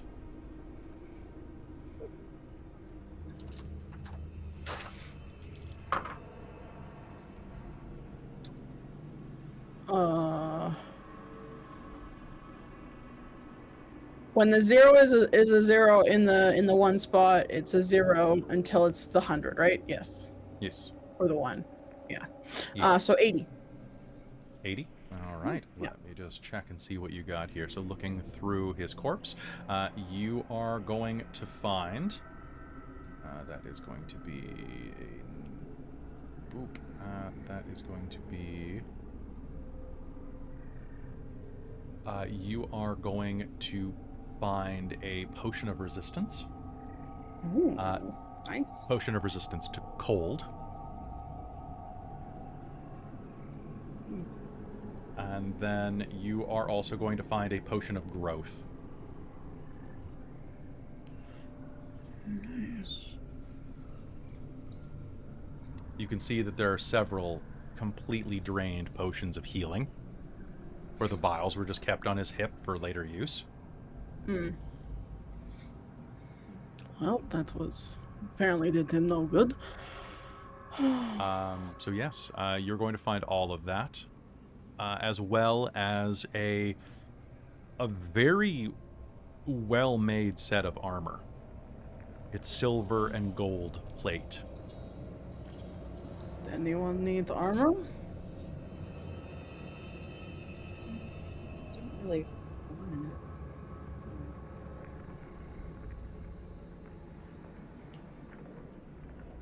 Not really something I would wear. No, I can't. Maybe, but it's really gross. Mm. Fully keeping a minimum 10-foot distance from the grub things. Fair. Deianera's gonna put them in like jars that she has in her explorer's pack. No longer friends. Friends. Poke some holes. Well, Jars aren't out in public, at least. yep. It's true. Yeah. These may be Forn is very too distracted useful. looking at the dragon. Does the armor look like it could be adapted to fit one of us with a little bit of artificer gumption? It could. Also, magic armor resizes. Oh, yeah. So if it's magical, then it'll resize. It's probably worth taking the Oh. armor. We could just wash it. It would be considered heavy armor, yes? It would. I can wear heavy armor! There you go. I totally well, can't, so that's good. If anyone else does not want this, I think I can't maybe wear we it. No. can adjust it. It might be a bit yeah. hard to wear that and carry all of my vials. Yes. Question about multi-classing, just real quick here. Mm-hmm. If It says you gain, I believe, medium armor proficiency when you multi-class into fighter. There's a list Okay. of multi-classing proficiencies that you get. okay, And I just think looked you at have to it. have strength 15 to wear heavy armor without like disadvantage or That sounds right. I remember there being reasons why it would. Even if I had proficiency, I probably couldn't use it. Robin gets it because she multi-classed into war cleric specifically. Ranger has proficiency with heavy armor. Wait, do they? Pretty sure. Yeah, I'm pretty sure. Weird. I didn't think they did. Huh? Makes sense. Like, doesn't. Yeah, we'll see. Either way, war cleric Anyways. gives you heavy armor. Yeah, I'm war cleric thinking- does, but yeah. Yeah, because you gotta go to war. Yep. But yeah, So if you want to strip the body of its armor, absolutely. As you I'll do, take some magic armor. cool. You are going to see that there is a horrible wound that punched in beneath the plate on the hip. It looks like whatever it was a claw that reached all the way from this thing's hip bone into its opposite lung. Oh. And given the size of this, that would be a claw Yikes. that is roughly the size of a child, like a 6-year-old boy. Like, we're talking like it is a huge. That's a weird measurement, but I'm trying to think of other things that are that large, like that are the size of like a crutch. I just looked over and there's a crutch that I have behind a door. But like, we're talking like it is whatever this claw was. It was the arm span of an adult.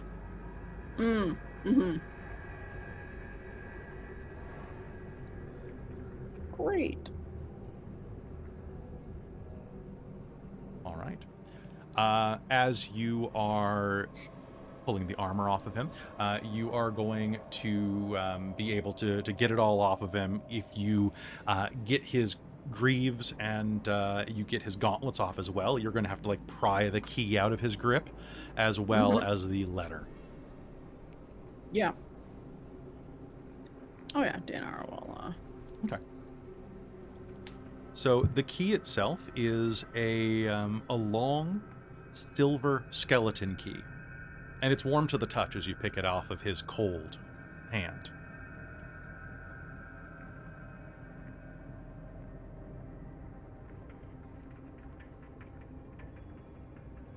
The letter is written in long since dried Draconic. I speak Draconic. Okay. Do you read the letter? What do you do? Oh yeah, Deianera also like muttering out loud what the letter is saying as she's reading it, so everyone else can hear it. Let it be said that this is the last will and testament of Rael Basanth. I, a garnet dragon of the fiery court, did my best to reclaim the land the world that had been stolen from us by the unjust gods. Let it be known that my death was an act of betrayal by the blasphemers who claim to call themselves the Great Worms.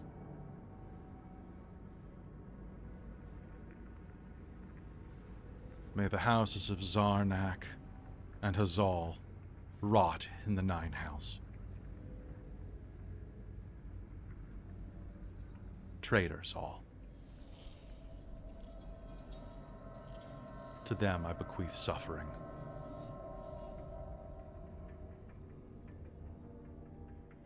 To them I gift death. For I fear I have much to give soon.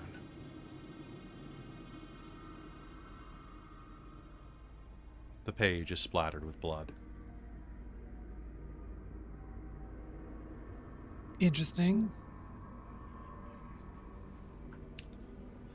So that was a claw from a dragon that probably pierced his armor.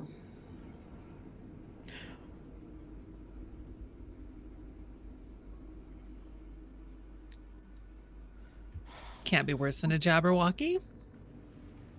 Let's hope it's not here, but I guess be on the lookout for giant dragons. I mean, probably giant everythings are here. Probably. What, are people that afraid of large things? If it's large enough to eat large you, monsters. Yes. it's Yes. good to be wary. Just gonna point back as at a the rule. grunt. Those things. The small things are the scary things. Those are also It was scary, already- yes. But to be fair, the dragon was already dead. Yes. They didn't kill the dragon. They're just scavengers. Ugh. Deianera will kind of respectfully put a hand on the dragon corpse and like mutter a silent prayer in Draconic, basically being like, rest well, great warrior, and may your enemies be met with the vain suffering. All right. If you shared that letter, anybody can make me a history roll. Oh, yeah. Yeah, Deianera will have reading that out loud. And Yeah, as... I'm going to use one of my knowledge of the past lives on this one. Sounds good. 15. I got a 17. 17? I thought I rolled a 1 again, but the die did that thing in like D&D Beyond where it just like ominously wibbles. Okay. 13. Ominous Wibble! A 13? Odds are, this letter, so for the 13, odds are this letter was something involving, I mean, it's a dead dragon, probably the Dragon Wars that took place about 50 years ago? Oh. Just before the Sundering. It was a big deal. But there was a lot of big deals in about a 20-year span of time. So there's a lot to remember there. Those of you who got a 15 or higher are going to recognize the name Zarnak and Hazal had to do something with the Great Worms, which were two parts of that conflict. Basically, what you'll remember is that there was a big war, a bunch of dragons showed up out of nowhere, and then they started fighting each other for some unknown reason. And then those of you Trazelta, who got the 22, Traz, you are going to, Forn is going to know this very intently. There was a massive dragon war about a generation ago. before everything went tits up and the world started changing forever. And as far as what you know is that a bunch of dragons had been sealed away beyond the world and had been released. And there was a bit of a disagreement as to what would happen after they were released. And many of them started doing their own thing. And some of the dragons who had existed before tried to rein them in and created a civil war. That led to a major destruction at Old Telusia that almost destroyed the city. Like the old capital city of Telusia. And led to a lot of shakeups in the pantheons. But you will recognize these names as the Great Red Worm and the Great Gold Worm's names. But to tell you any more, we would be jumping timelines, and let's leave it for the two players in this game who are in that campaign several episodes back. Much concern. Much concern. Let's just say that this guy might have gotten his wish or not, in some way or another. Because bad things did happen to everybody.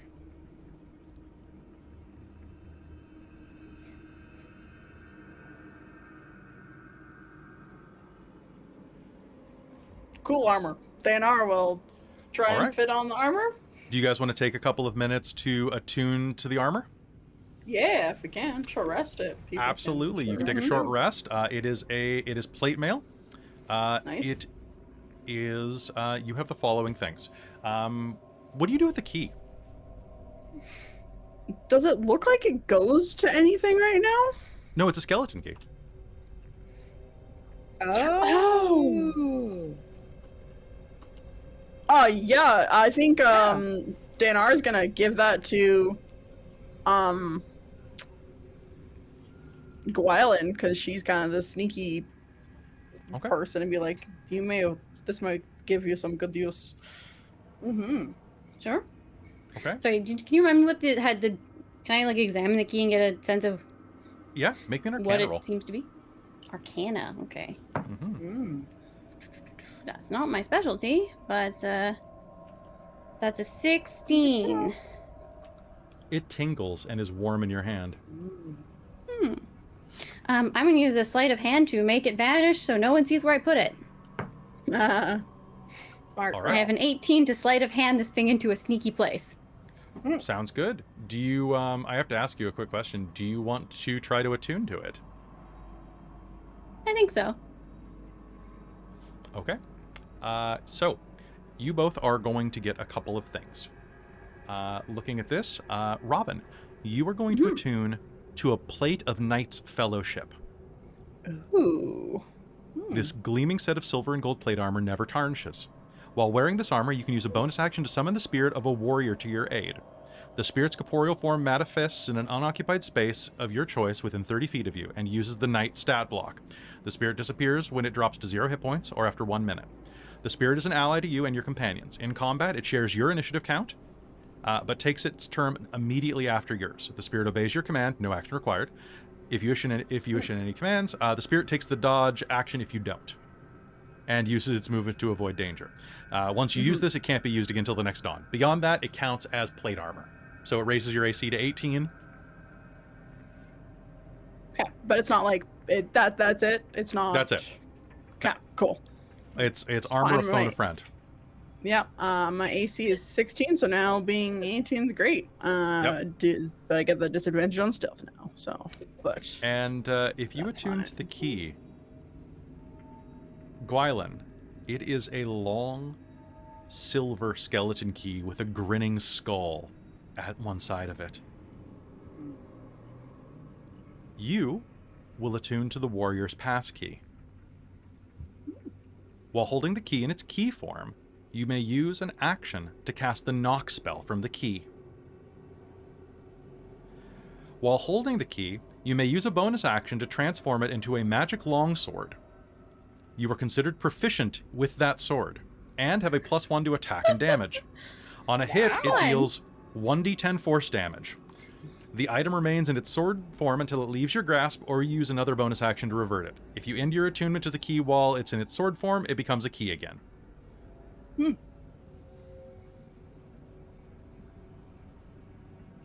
And a quick reminder that knock creates a loud sound. Mm-hmm. What happens if you cast silence around the door before casting knock? Something pretty great. Huh. Unless I think it breaks space time. It's a paradox. It's true. And as you finish attuning to that and take your brief break, you are going to hear the sound of the giant's wail echoing across the chasm as he continues to sob. But unfortunately, Poor man. you will hear in the distance ahead of you. The wailing seems to have awoken something as dark shapes begin to shift amidst the mist. But we're going to find out what that means for you when we come back from our break. So folks, don't go anywhere. We'll be back in just a minute.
Hello, everybody, and welcome back to Dreams of Arkos here on Dork Tales. We're going to be hopping back into game in one sec, but I just wanted to welcome everybody who came in while we were on our break. We were just trying to adjust some tech stuff, but hey, thank you so much for tuning in. A reminder that next weekend is Onyx PathCon, so we are not going to have a regularly scheduled programming, but you can come and enjoy 3 games from us and some rebroadcasts of some pretty cool stuff that I think you're going to like. But we should probably head back into game immediately because I've got so much that I need to do to these people. Whoop, whoop. Whoop, whoop. All right. So with that, let's head back into game here on the Dreams of Arkos. Right. When we went to break, ahead of you, you began to see phantom shapes moving amidst the broken stone. Ahead of you, you are maybe 100 feet from the front of that city's walkway. It is only a few jumps for you to reach it, but in the distance, you start to hear shrieking of creatures emerging from the darkness. These creatures they're black, dripping like with oil. Each one has a mask shaped like bone. And these creatures slowly drift over the horizon, listening for the sound of cries of anguish. You can see them tilting their heads to and fro.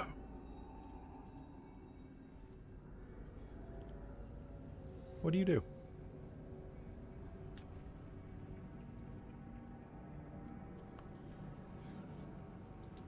How far can you all jump? I can fly, worst case.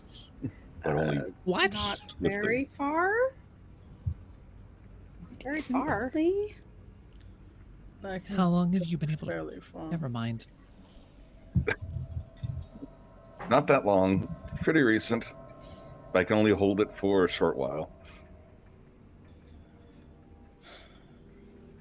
Do you think we can get around them? I feel like Maybe they're if we- going to take notice of us.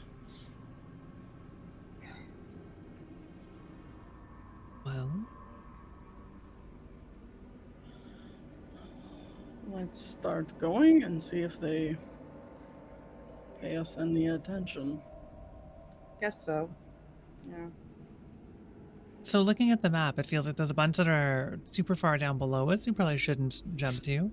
And then one Yes. platform quite far to the north. And then the only platforms we're likely able to jump through from here are the one sort of to our east, and then to the spooky, terrifying ghost monsters. Is that right? Yes. So you could try to make your way around to the north and around. You could make your way around to the south. Oh yeah, there's a Or route you to the north around. How far down are the platforms that are kind of below? About the 10 map? feet. So you're looking at Down. 10 feet, 10 feet. So- Okay. This one is, so the one immediately to the north is 10 feet below the one that you are on. And the one across from it is 5 feet above that. This one is matched 5 feet with the one to the north. And this one is 10 feet above the one beneath it. So Okay. you will have to So make some that'd be- athletics checks. So if we were talking about from height, the north one is the tallest one. But it's on the same level as we currently It's are. about 5 to 10 feet taller. Okay, so it goes down 10 feet, up 5 feet, up 5 feet. Yeah.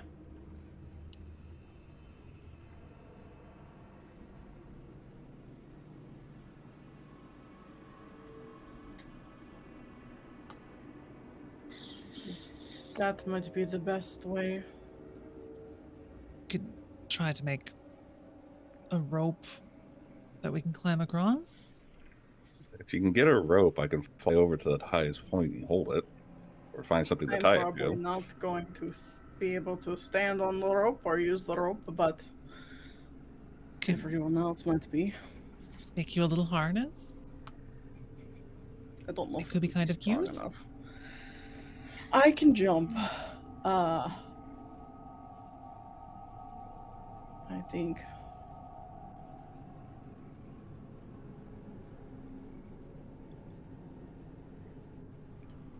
Also, it's a dream world. Can't we jump high if we think it? Let's see. I mean, I think I could probably better jump the shorter distance to the south, but then yes, we are dealing with those creatures. Maybe we can sneak past them.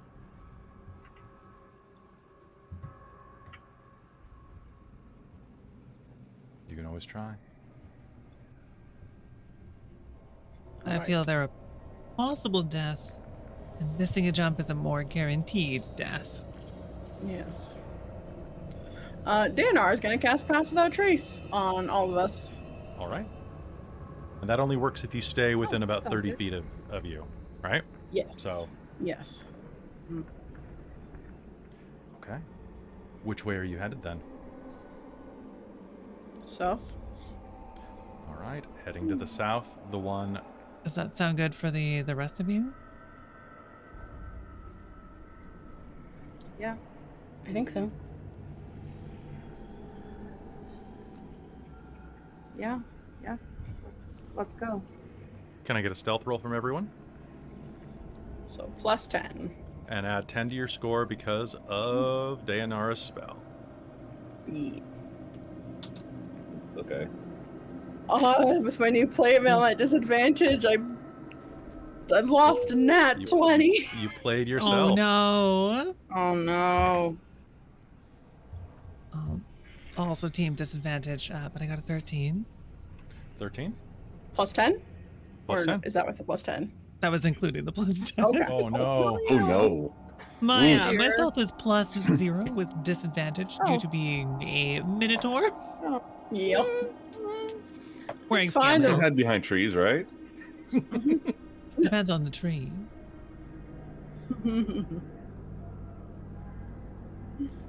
All right. Moving to the other side of the floating rock face that you are on, you are going to be able to look across the divide. These floating Icarus shapes are going to continue to move. tilting their heads and letting out screeches. As they do, these large shapes, 2 of them are going to shift to the north, craning their long, discordant, like not disembodied, but like janky ass, I think is the correct way to describe them, necks to hear things beyond their reach. And 2 of them are going to begin to fly forward. One of them coming down and forming on the rocks directly to the south. One on the rocks immediately to the north of that.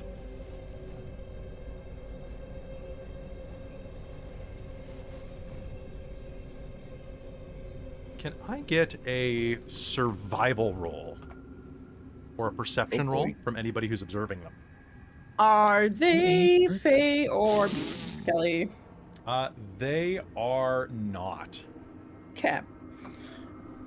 When you're asked, you know what? Instead of me asking every time, just if you know, I appreciate you asking. Oh my god, I rolled a 2. What the fuck? 9. Guess what? I also rolled a 2 because my dice hate me as well. My dice hate me, except when I have right. disadvantage. And they're like, net 20 in there for funsies. Okay, so I'm What seeing am an I 18 rolling? I got a from 13. Forn. All right, Forn, as you're watching, you are going to see that they are going to perk up every time you hear the shuddering moan of the weeping giant behind you. And are going to start heading in a random direction when they hear that.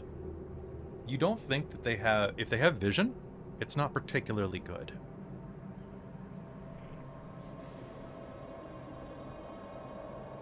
It seems like they hunt on sound.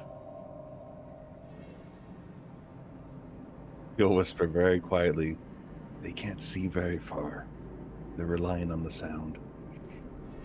I have an idea. Am I able to take an action, or are we doing stick Absolutely. rounds? No. Can I use magical tinkering to imbue a small little collection of spare parts with the ability to emit a 6-second long recorded message? Yeah, absolutely. I would like that recorded message to be like, I'm so sad and delicious, please don't eat me. And then I'm gonna whip it. Okay. Give me a... And it just plays that on repeat. Give me a roll to throw, please. Give me an athletics check to toss it somewhere. Sounds good. Where are you sending it? Plus 7 on this, I rolled a 19 out of a 26. A 26, okay. Tyria could throw this football over the mountain. Okay, where are you sending it? It goes exactly where you want it to. I guess we're going south-north. Okay. And Robin, were you saying something before this? I think hearing that too, I'm gonna try and send Zofoso out away to try and kind of screech and make noises to kind of piercing. Sending to the screech. north as well. I love the different approaches. You're like, my treasured cool bird companion. Please be a potential distraction from it. And I'm like, no.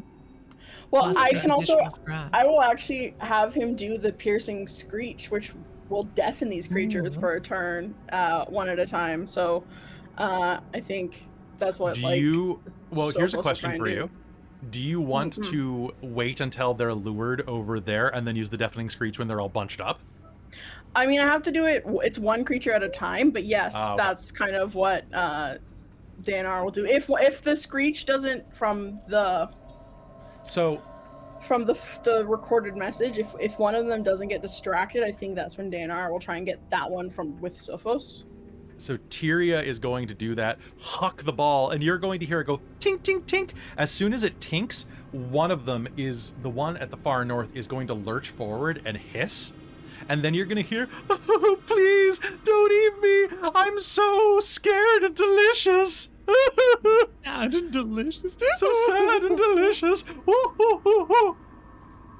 And with that, they are going to snarl and That one rolled a nat 1. And they are going to start swarming up toward it.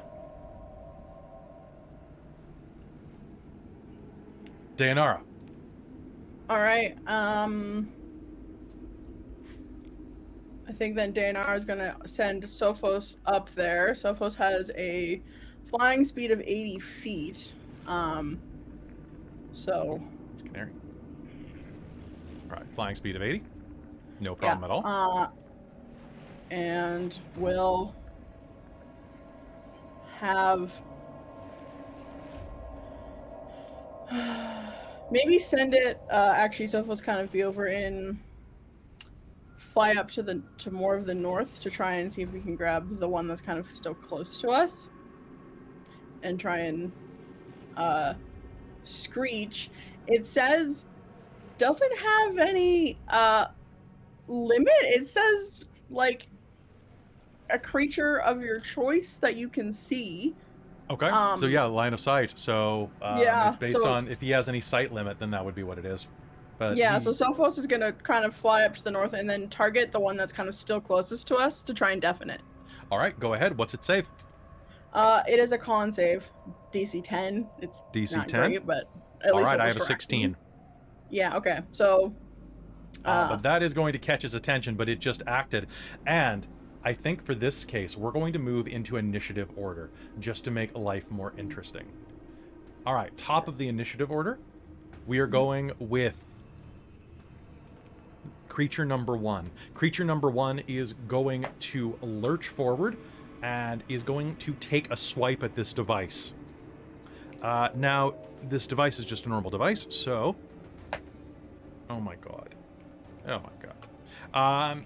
He's going to take a swipe off, and the ball is going to roll toward the edge as he snarls at it.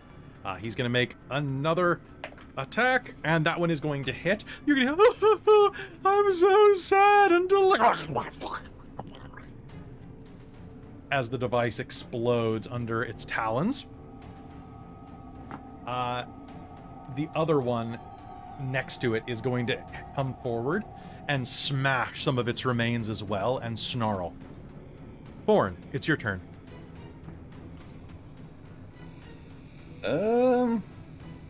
Okay, so they're all distracted. Mm-hmm. Does anybody want to be carried over by Forn? Yes. Can he carry two? Forn is gonna. Probably not with a Could I strength carry of 14. 2 people? I don't But think not so. with a strength of 14? No. Okay. I guess I'll go grab Mystredo. What's your fly speed? Spend a key point equal to my movement because I spend a key point to get myself dash, and I use at that same time I get wings for until the end of my turn. Okay. So I get like because movement speed plus dash plus the movement is like 90, 135. Okay, so you could actually make, how far is the, so if you flew to the far edge, that would be 70 feet. You said 100, so you can actually make it there and back to grab someone else with your next turn. If you chose. Yeah, if I can do that, yeah. Yeah. All right, so Sure. you will Sounds good. So fly. I'll grab Mystredo, then I'll come back and grab Gwylan. Okay, so you'll grab Gwylan and be able to fly her over on your next turn. Okay. Mystredo, you have been dropped. No, it ends at the end of my turn, so I can't fly back. I have to use another key point again. Well, that's fine. You got key points. So Mystredo, Forn grabs you under the arm and ferries you over and then turns as these, they're spectral wings, are they not? Yes. These spectral dragon wings flare and he flies back, landing on the other side. What do you do? Tuck and roll. Okay. You could have just turned into a flying creature, I thought. Oh, jeez. I totally forget that I'm a druid. Never mind. Well, that's for next time. Big note on sheet. You can be an animal. Yeah, but now you is could have flying movement speed not till later levels? I mean, you're level 8. Oh, I'm I'm eight. level Okay. 8. Yeah. Then yeah, probably might flying be speed. able- Yep. Yeah, I think could. it's a little Yeah, late. But I think so. But anyway. all right. So what are you doing, Mystredo? It's your turn. Have they haven't noticed me? They haven't noticed you. No, I'm just gonna kind of crouch down and watch just to make sure everybody's gonna get over safely. Okay. Sounds good. You can hide behind For the the rocks moment. next to you. Okay, yeah, I'll hide behind the rocks. Yes. All right. Sounds good. All right. Back across the way, Just Deianera. an FYI, anyone that is not like on the rock with me currently, will not have my pass without trace because the distance is 45 feet. Mm-hmm. All right. So Deianera, it is your turn. Okay, so I think Deianera is going to take a running leap.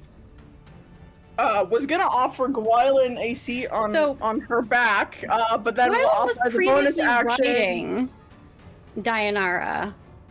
So if I never got off, then she might still be on Deianera's back. So You that's could something choose I to just was realizing when you commented that.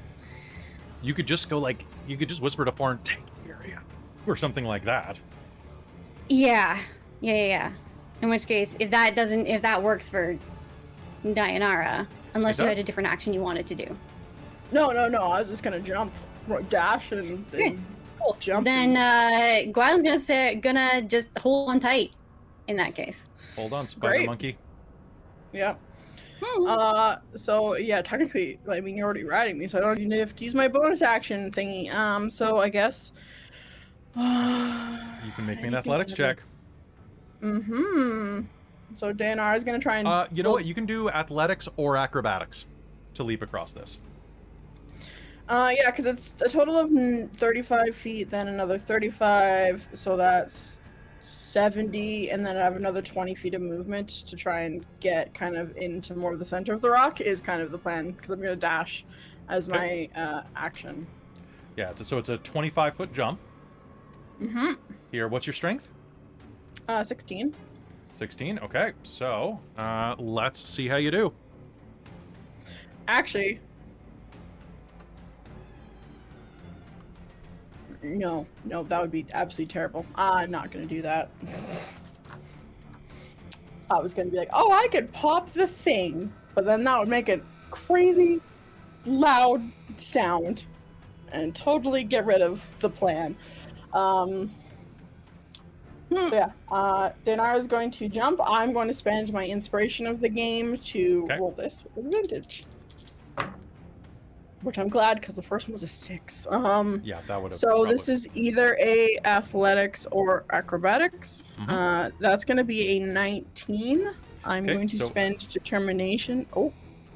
Go ahead. Determination will definitely seal the deal on the first jump. Yep. And that's only a 10-foot gap, so then it should be not as. It's 5 feet higher, so I'll still need another athletics check to jump up. Oh, okay, cool. Because you only have a 3-foot vertical. Oh, pardon me, you have a 6-foot vertical, but yeah. You rolled a what? Yeah, I rolled an 18 plus 5 is 23. Okay, so you are going to go to-dump. With Gwylan on your back, you are going to make 2 solid jumps, landing next to Mystredo on the other side. And then I have another 20 feet of movement, so I'll just continue my action. Okay, now unfortunately, I'm going to say that because you are rushing through, Mystredo, make me a strength save to not be plowed over by this horse, because this is not something you can easily avoid on a full gallop. Let's see, I rolled 15. I don't have a strength bonus. 15. 15? Okay, so you are going to tuck and roll behind the boulder as this horse gallops past you nearly silently. The quietest of clocks. And then, yeah, I don't really have anything I can do as a bonus action. I'm concentrating on Pass Without Trace, so I think I'm just going to keep concentrating on Pass Without Trace to try and hide again from them. Sounds good. All right, so you're going to keep Pass Without Trace on. It is another one of the creature's turns. Oh, Sophos on his action, because he goes with me, will try and sneak away and fly 80 feet away, try and be as silent as possible. To the which way? Towards us, but try and do it very quiet. Okay, make me a stealth roll. Check. Okay. I was trying to see if the Stimfey have like Skills. if they have if they have like if they're silent like owls or something, or if they make noise when they fly. They make noise. They're mechanical. Bird. Yeah, that's fair. All right, so stealth. That is dex based. Okay, cool. I have no bonus to that. All right, this may work. Great. I rolled a 19 on the die, so 19 Sophos. 19 perception. Where are you moving him? 19 perception. What? Go ahead. Where are you moving him? Oh, yeah. He's flying towards us. I can't access the roll 20 bar right now. But he's trying to fly towards us 80 feet. Okay, that will put him right. Actually, kind of more like on a diagonal toward the gate. Okay. All right. So, what is Sophos' AC, please? Sophos' AC is, hold on, 13. 13. That's going to be one hit. Does he have any damage immunities? Fire, poison, psychic. Okay, then he's going to take damage from this. The creature to the north is going to shriek, and as he flies away silently, the creature has already heard him, unfortunately, and seems to be able to echo lock on. He screeches and moves forward, and a bolt of necrotic energy is going to fire out of its mouth, dealing 8 points of necrotic damage to Sophos. Oof, ouchies. He's going to take a second shot. So he opens his mouth, and that's going to be a miss. Another bolt of necrotic energy fires out of this thing's screaming maw. And then it is the last one. And he gets a nat 20 to perceive. He is going to charge as well, and is now inside of 30 feet of you, just so you are aware. So your silence is going to help you, but he's very close, so don't mess it up. And this creature is going to fire 2 more bolts at Sophos. That is going to be a nat 20 and a unnat 20. No. A bolt of necrotic energy strikes out, piercing through Sophos. Your bird takes 32 points of necrotic damage from the crit. Well, that is like 3 times what he had left, so... And with a screech, your bird will shatter, falling to the ground as a hunk of broken metal.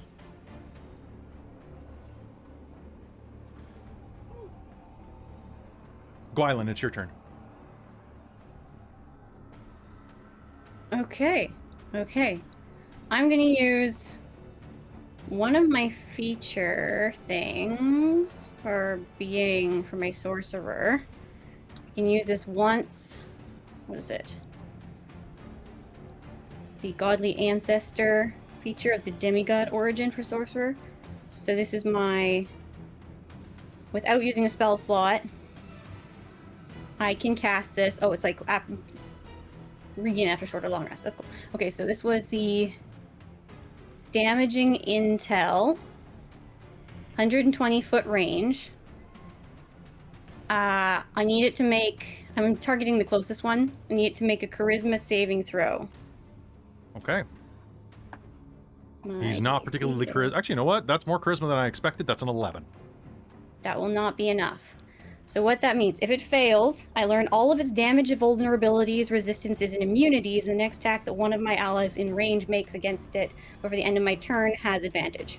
Immunity to necrotic damage, vulnerability to radiant damage, immunity to poison, and to poison damage. Okay, sorry, that was vulnerable to radiant. and immune to necrotic and poison, also cannot be poisoned, and cannot be charmed. Or exhausted. Okay.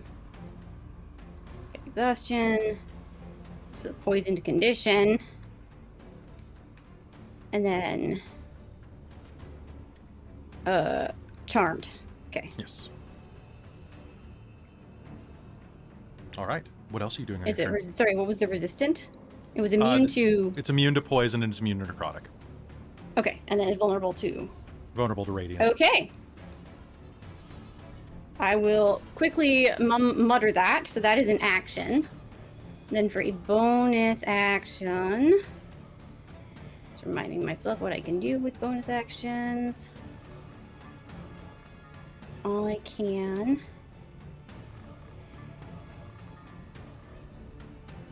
Do.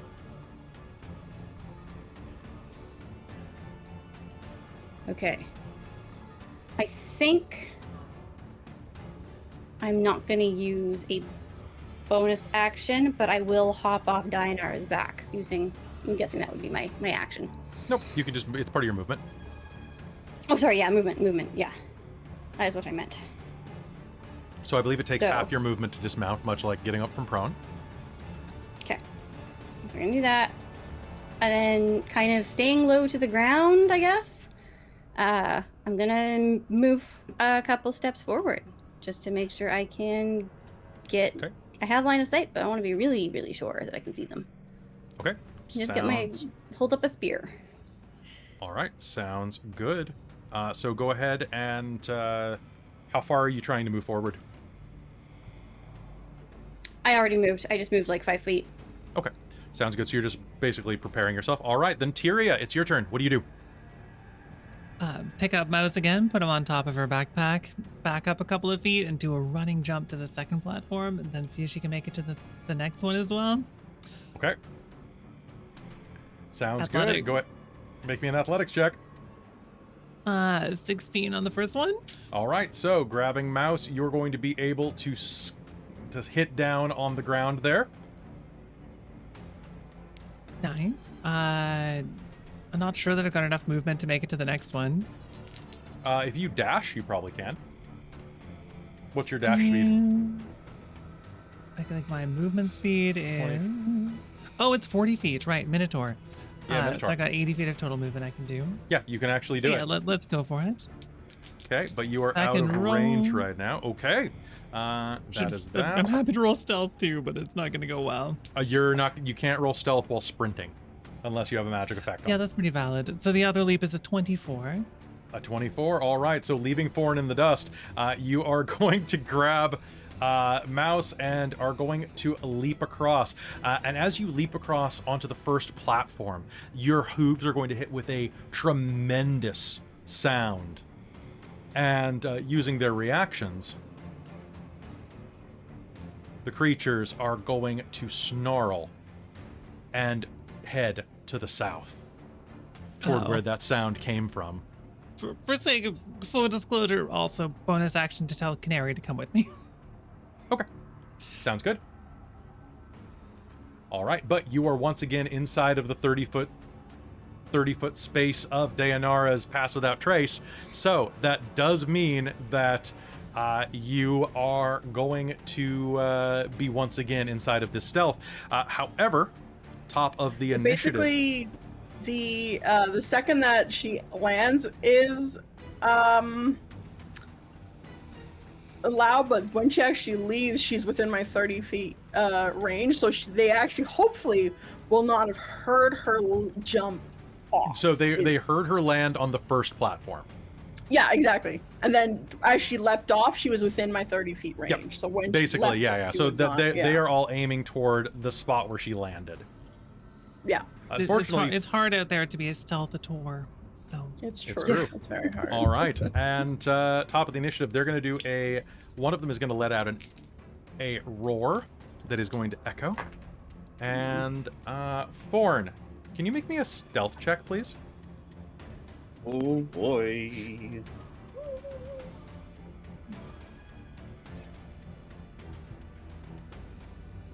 Oh, hold on, that I just chucked that across the room. And I'm going to use Knowledge of a Past Life for this, too. Sounds good.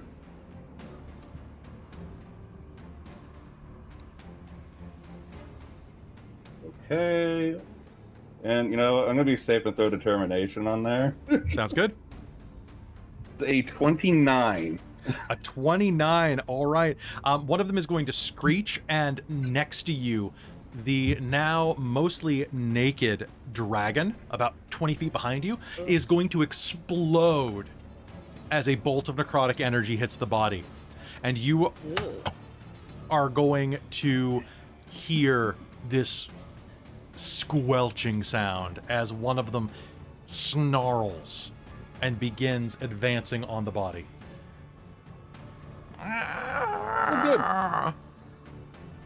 Another one of them is going to head to the south and let out one of those echolocation calls right where Tyria slammed her hooves down. And is not going to detect anything. Forn, it's your turn. What do you do? Oh boy, okay. I mean, We're just playing a little bit of football, it's fine. There's only 3 of them directly ahead of you. only 3, he says. So that is... Yeah.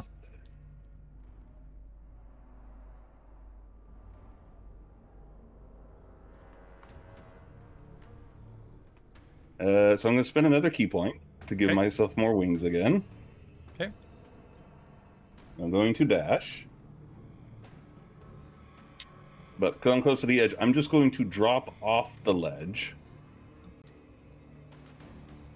Okay. And start flying north. Okay. So you're just going to basically use your speed to fly around? Yeah, so I can move essentially 135 feet. Going to move... that's 5... 75.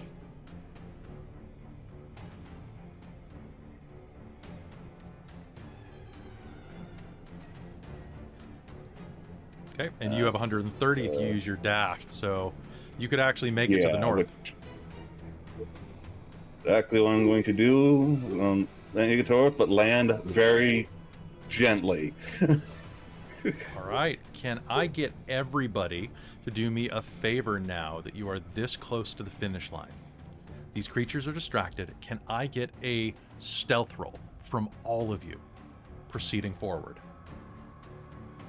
Everyone but Forn gets plus 10. 10. It's fine.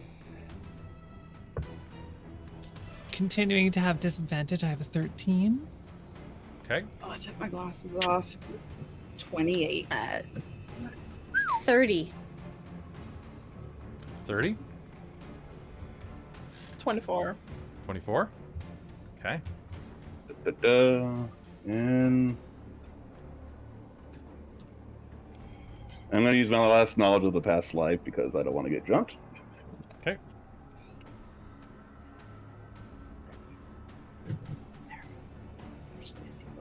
Just for clarification, Nice. on our end game is this kind of Yep. You're just wood trying structure. to make it down into the city. And that is the front entryway to it.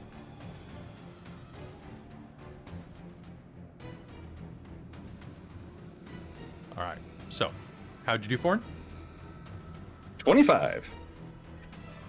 25. Beautiful. All right. So, it looks like all of you did really well. 13 was your lowest.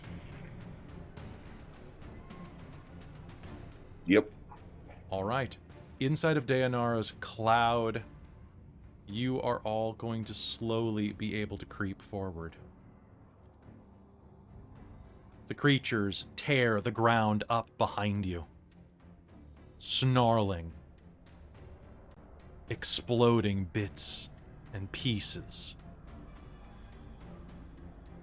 of the floating ephemera.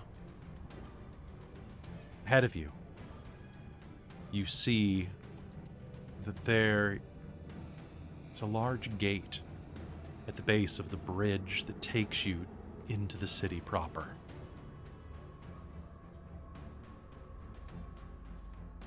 What do you do?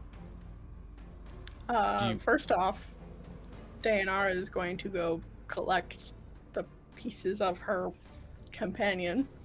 Okay. We'll prep all rage to attack those creatures, but I rolled a wisdom save at disadvantage, just FYI chat, to not go into a horrible rage at these things. I appreciate it. Gathering up the pieces of Sophos, the creatures behind you seem to hear something. They tilt their head, not at you, but at something to the north, near Forn, before he flies down to you. Can I get a perception roll for anybody who looks that direction?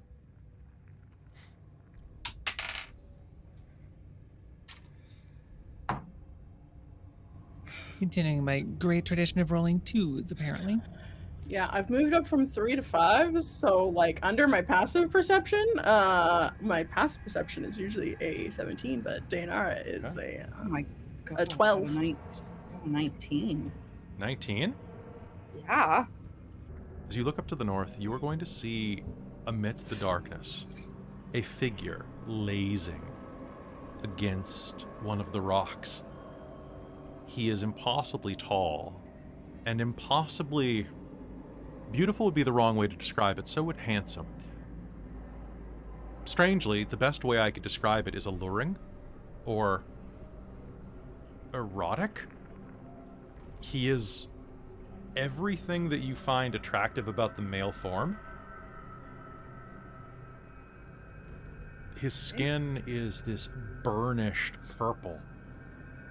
He is shirtless, wearing this wide collar of bones. And, pardon me, not bones, of chains. His body is wreathed in tattoos and holding up a tunic that dangles, well, not a tunic, more like a part of a toga, like a toga wrap, that dangles down just one side of his muscular frame, is the skull of a horned demon. Ugh. He's wearing a loincloth made of oiled black strips of a leather that you cannot recognize. And he just looks your direction and smiles. Oh, that's not good. Can you make me a charisma I save? mean, Oh, please let me save. Please let me save. Please let me save. Does a 13 save?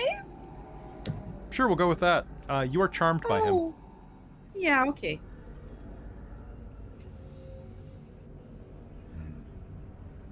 And as he smiles at you, Yoo-hoo! these creatures will shriek and fly away. Oh dear. I don't like the sound of this. As you're standing by the front gates, you're going to hear horrible sounds echoing throughout the city. And then the clink, clink, clink of scale mail. And the clink, clink, clink of a lantern. As pale white blue light begins emanating from around a corner.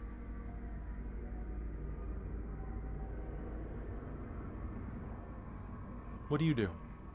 All of you. Go forward into the city. We were supposed to find the man with a lantern. Okay. Yeah. Deianera looks distraught in this moment too. You mm-hmm. As you take a step forward, the light shines around the corner, and a hooded figure in a gray-green robe steps around the corner. They're holding a lantern from a long stick that they are using as a staff. They lean on it slightly. I was wondering who was making all of the noise out here.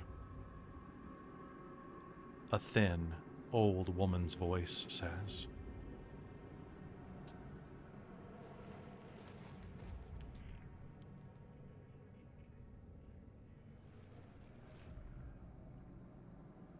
The shadow spawn will not come into the city, travelers. Those creatures outside. Those creatures are nightmare spawn. They feast on those foolish enough to come here without a light source.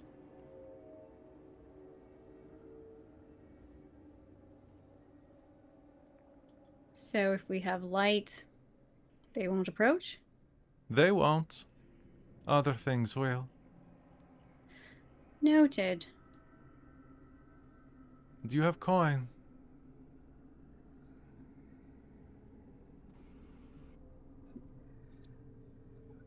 Deianera holds up the bag of 30 platinum. Yeah. I will ferry you somewhere safe. For a fee.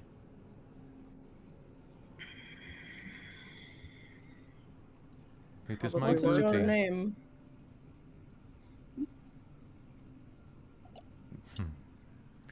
How rude of me. The woman steps forward and pulls her hood back. Salt and pepper locks of hair fall down as you look at this aged woman. She is, well, probably once had Mediterranean complexion and features, but now her face is wrinkled with age and kind of set back into itself. Her hair is mostly graying at the ends, and she smiles at you through slightly yellowed teeth. You can see a medallion of Zenos dangling from her throat.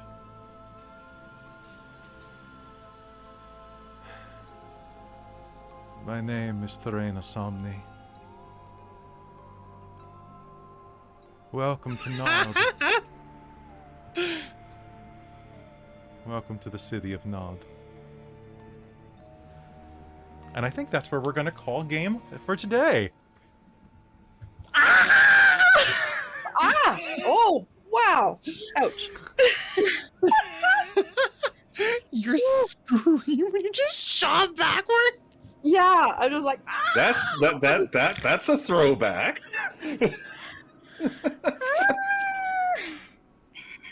Literally. Yeah. So, hey, Robin, who's that? That's my character from XLR. Yeah, they're still alive 50 years They're later, still or 40 years alive, later, huh? or however many years later Wow. it's been. Yep. Concerns. They finally made it back from the nightmare maze realm that they were cast into at the end of that series, so that's great Did for they? them. Wait, did they?